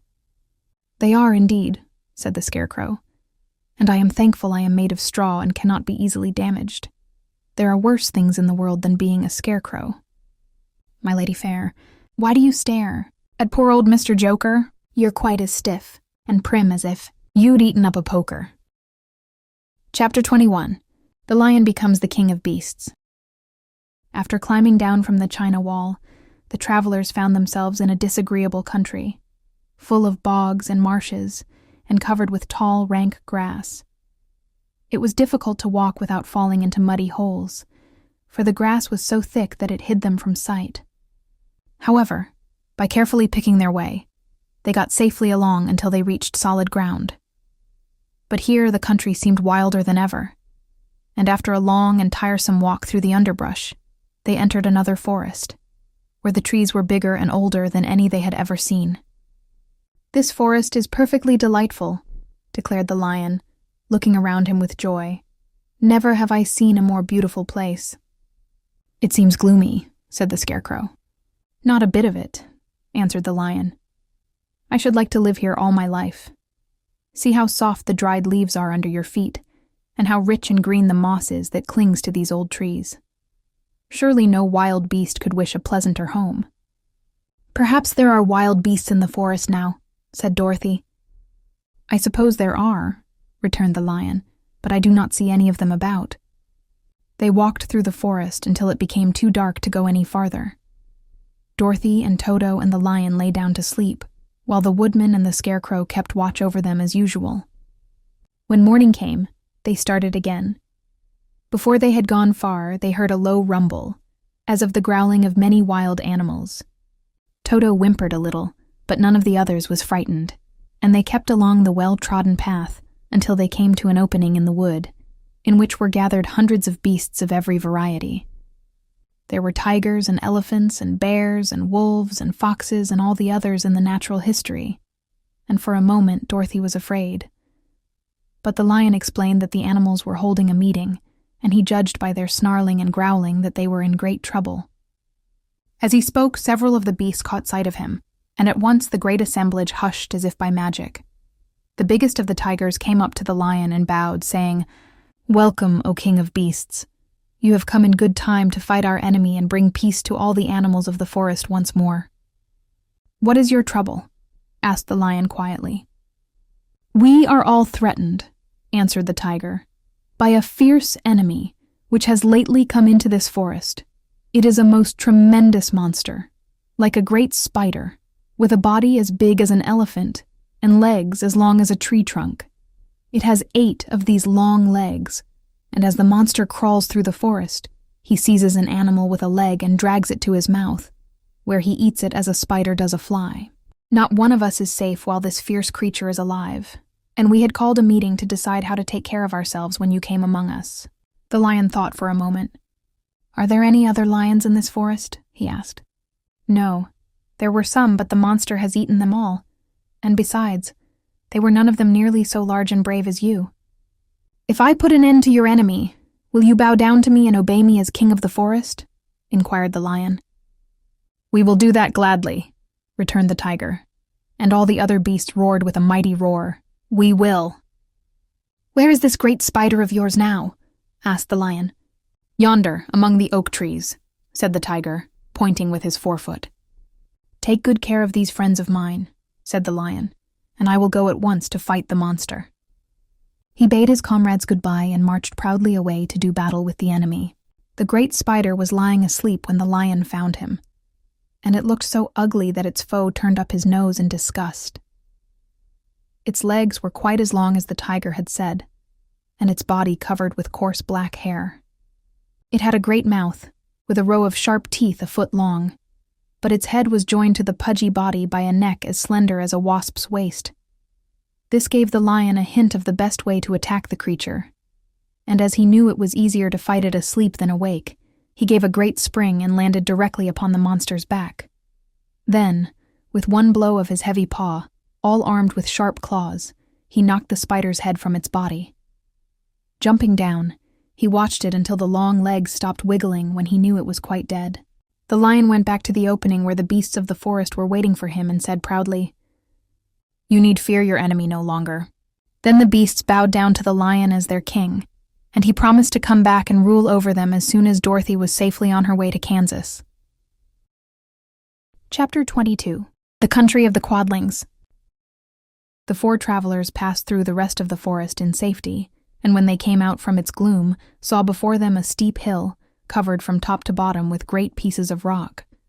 "That will be a hard climb," said the Scarecrow, "but we must get over the hill nevertheless." So he led the way and the others followed. They had nearly reached the first rock when they heard a rough voice cry out, "Keep back!" "Who are you?" asked the Scarecrow. Then a head showed itself over the rock, and the same voice said, "This hill belongs to us, and we don't allow anyone to cross it." "But we must cross it," said the Scarecrow. "We're going to the country of the Quadlings." "But you shall not," replied the voice, and there stepped from behind the rock the strangest man the travelers had ever seen. He was quite short and stout, and had a big head, which was flat at the top and supported by a thick neck full of wrinkles, but he had no arms at all, and seeing this, the Scarecrow did not fear that so helpless a creature could prevent them from climbing the hill. So he said, "I'm sorry not to do as you wish, but we must pass over your hill whether you like it or not." And he walked boldly forward. As quick as lightning, the man's head shot forward and his neck stretched out until the top of the head, where it was flat, struck the Scarecrow in the middle and sent him tumbling, over and over, down the hill. Almost as quickly as it came, the head went back to the body, and the man laughed harshly as he said, "It isn't as easy as you think." A chorus of boisterous laughter came from the other rocks, and Dorothy saw hundreds of the armless hammerheads upon the hillside, one behind every rock. The lion became quite angry at the laughter caused by the Scarecrow's mishap, and giving a loud roar that echoed like thunder, he dashed up the hill. Again a head shot swiftly out, and the great lion went rolling down the hill as if he had been struck by a cannonball. Dorothy ran down and helped the Scarecrow to his feet, and the lion came up to her, feeling rather bruised and sore, and said, "It is useless to fight people with shooting heads. No one can withstand them." "What can we do then?" she asked. "Call the winged monkeys," suggested the Tin Woodman. "You have still the right to command them once more." "Very well," she answered, and putting on the golden cap, she uttered the magic words. The monkeys were as prompt as ever, and in a few moments the entire band stood before her. "What are your commands?" inquired the King of the Monkeys, bowing low. "Carry us over the hill to the country of the Quadlings," answered the girl. "It shall be done," said the king, and at once the winged monkeys caught the 4 travelers and Toto up in their arms and flew away with them. As they passed over the hill, the hammerheads yelled with vexation and shot their heads high in the air, but they could not reach the winged monkeys, which carried Dorothy and her comrades safely over the hill and set them down in the beautiful country of the Quadlings. "This is the last time you can summon us," said the leader to Dorothy. "So goodbye and good luck to you." "Goodbye, and thank you very much," returned the girl, and the monkeys rose into the air and were out of sight in a twinkling. The country of the Quadlings seemed rich and happy.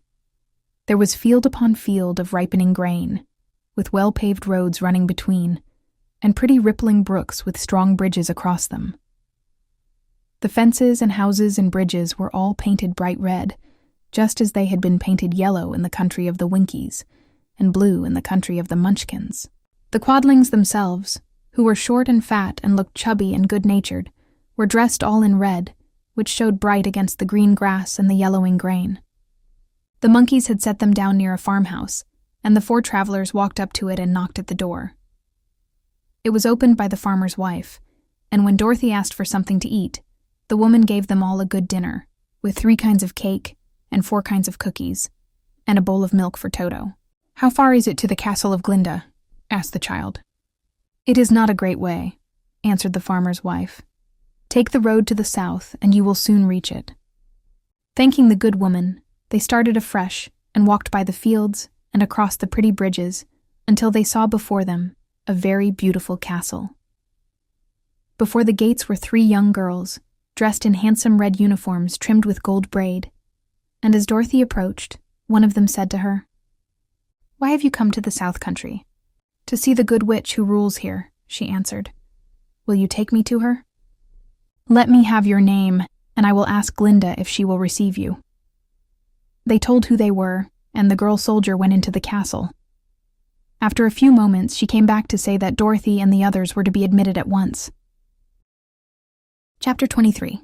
Glinda the Good Witch Grants Dorothy's Wish. Before they went to see Glinda, however, they were taken to a room of the castle, where Dorothy washed her face and combed her hair, and the lion shook the dust out of his mane, and the Scarecrow patted himself into his best shape, and the Woodman polished his tin and oiled his joints. When they were all quite presentable, They followed the soldier girl into a big room where the witch Glinda sat upon a throne of rubies. She was both beautiful and young to their eyes. Her hair was a rich red in color and fell in flowing ringlets over her shoulders. Her dress was pure white, but her eyes were blue, and they looked kindly upon the little girl.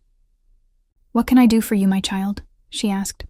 Dorothy told the witch all her story, how the cyclone had brought her to the land of Oz, how she had found her companions, and of the wonderful adventures they had met with. "My greatest wish now," she added, "is to get back to Kansas, for Aunt Em will surely think something dreadful has happened to me, and that will make her put on mourning.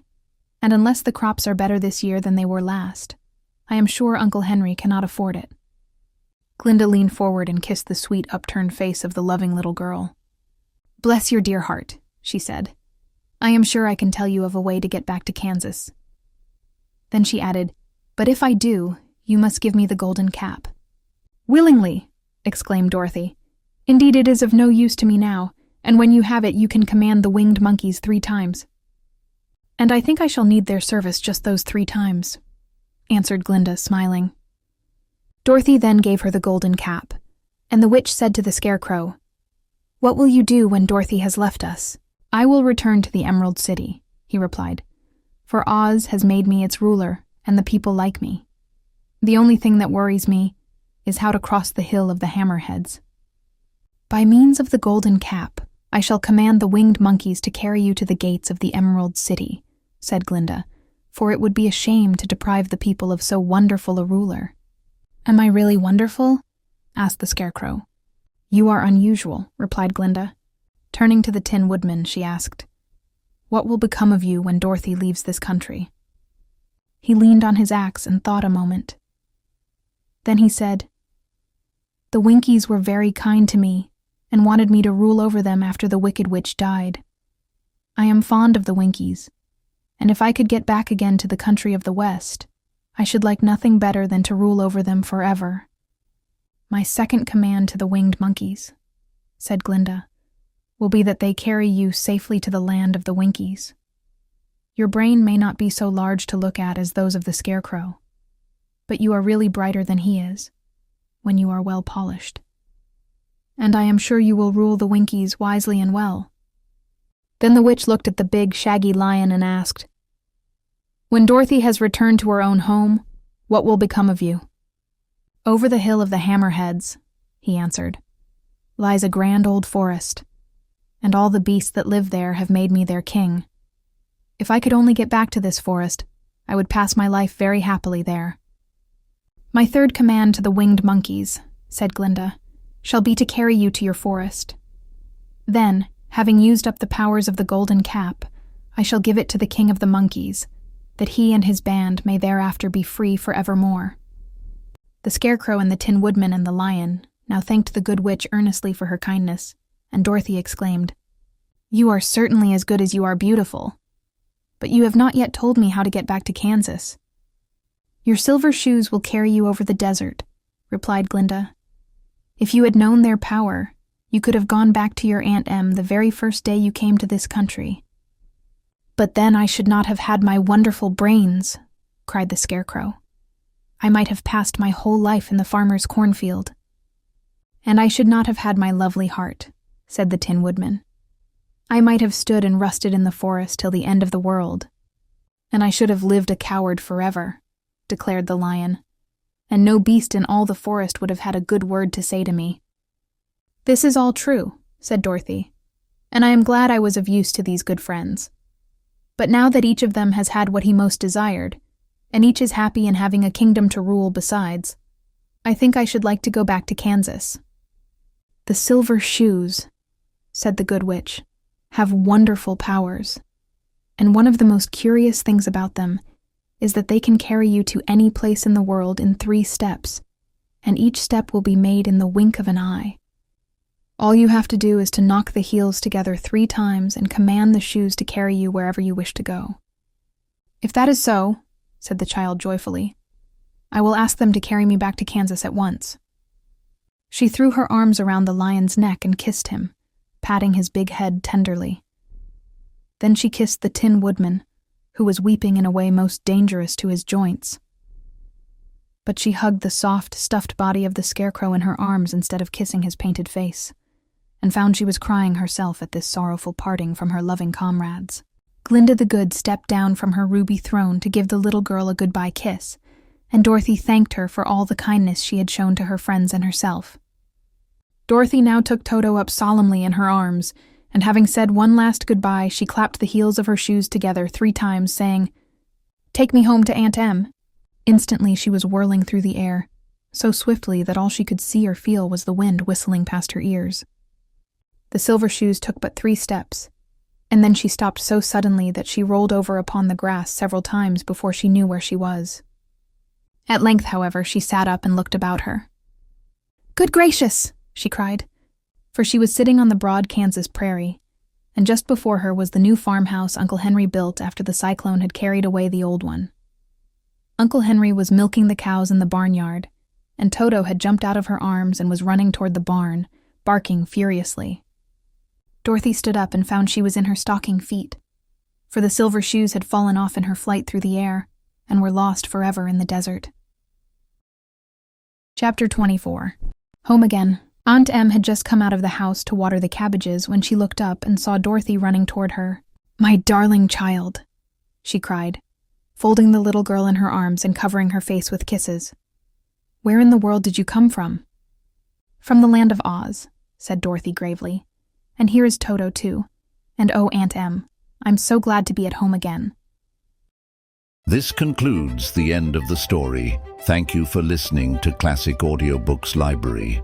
To hear more free stories like this, be sure to subscribe and turn on notifications. We hope you'll join us again for more timeless stories and original works. Until next time.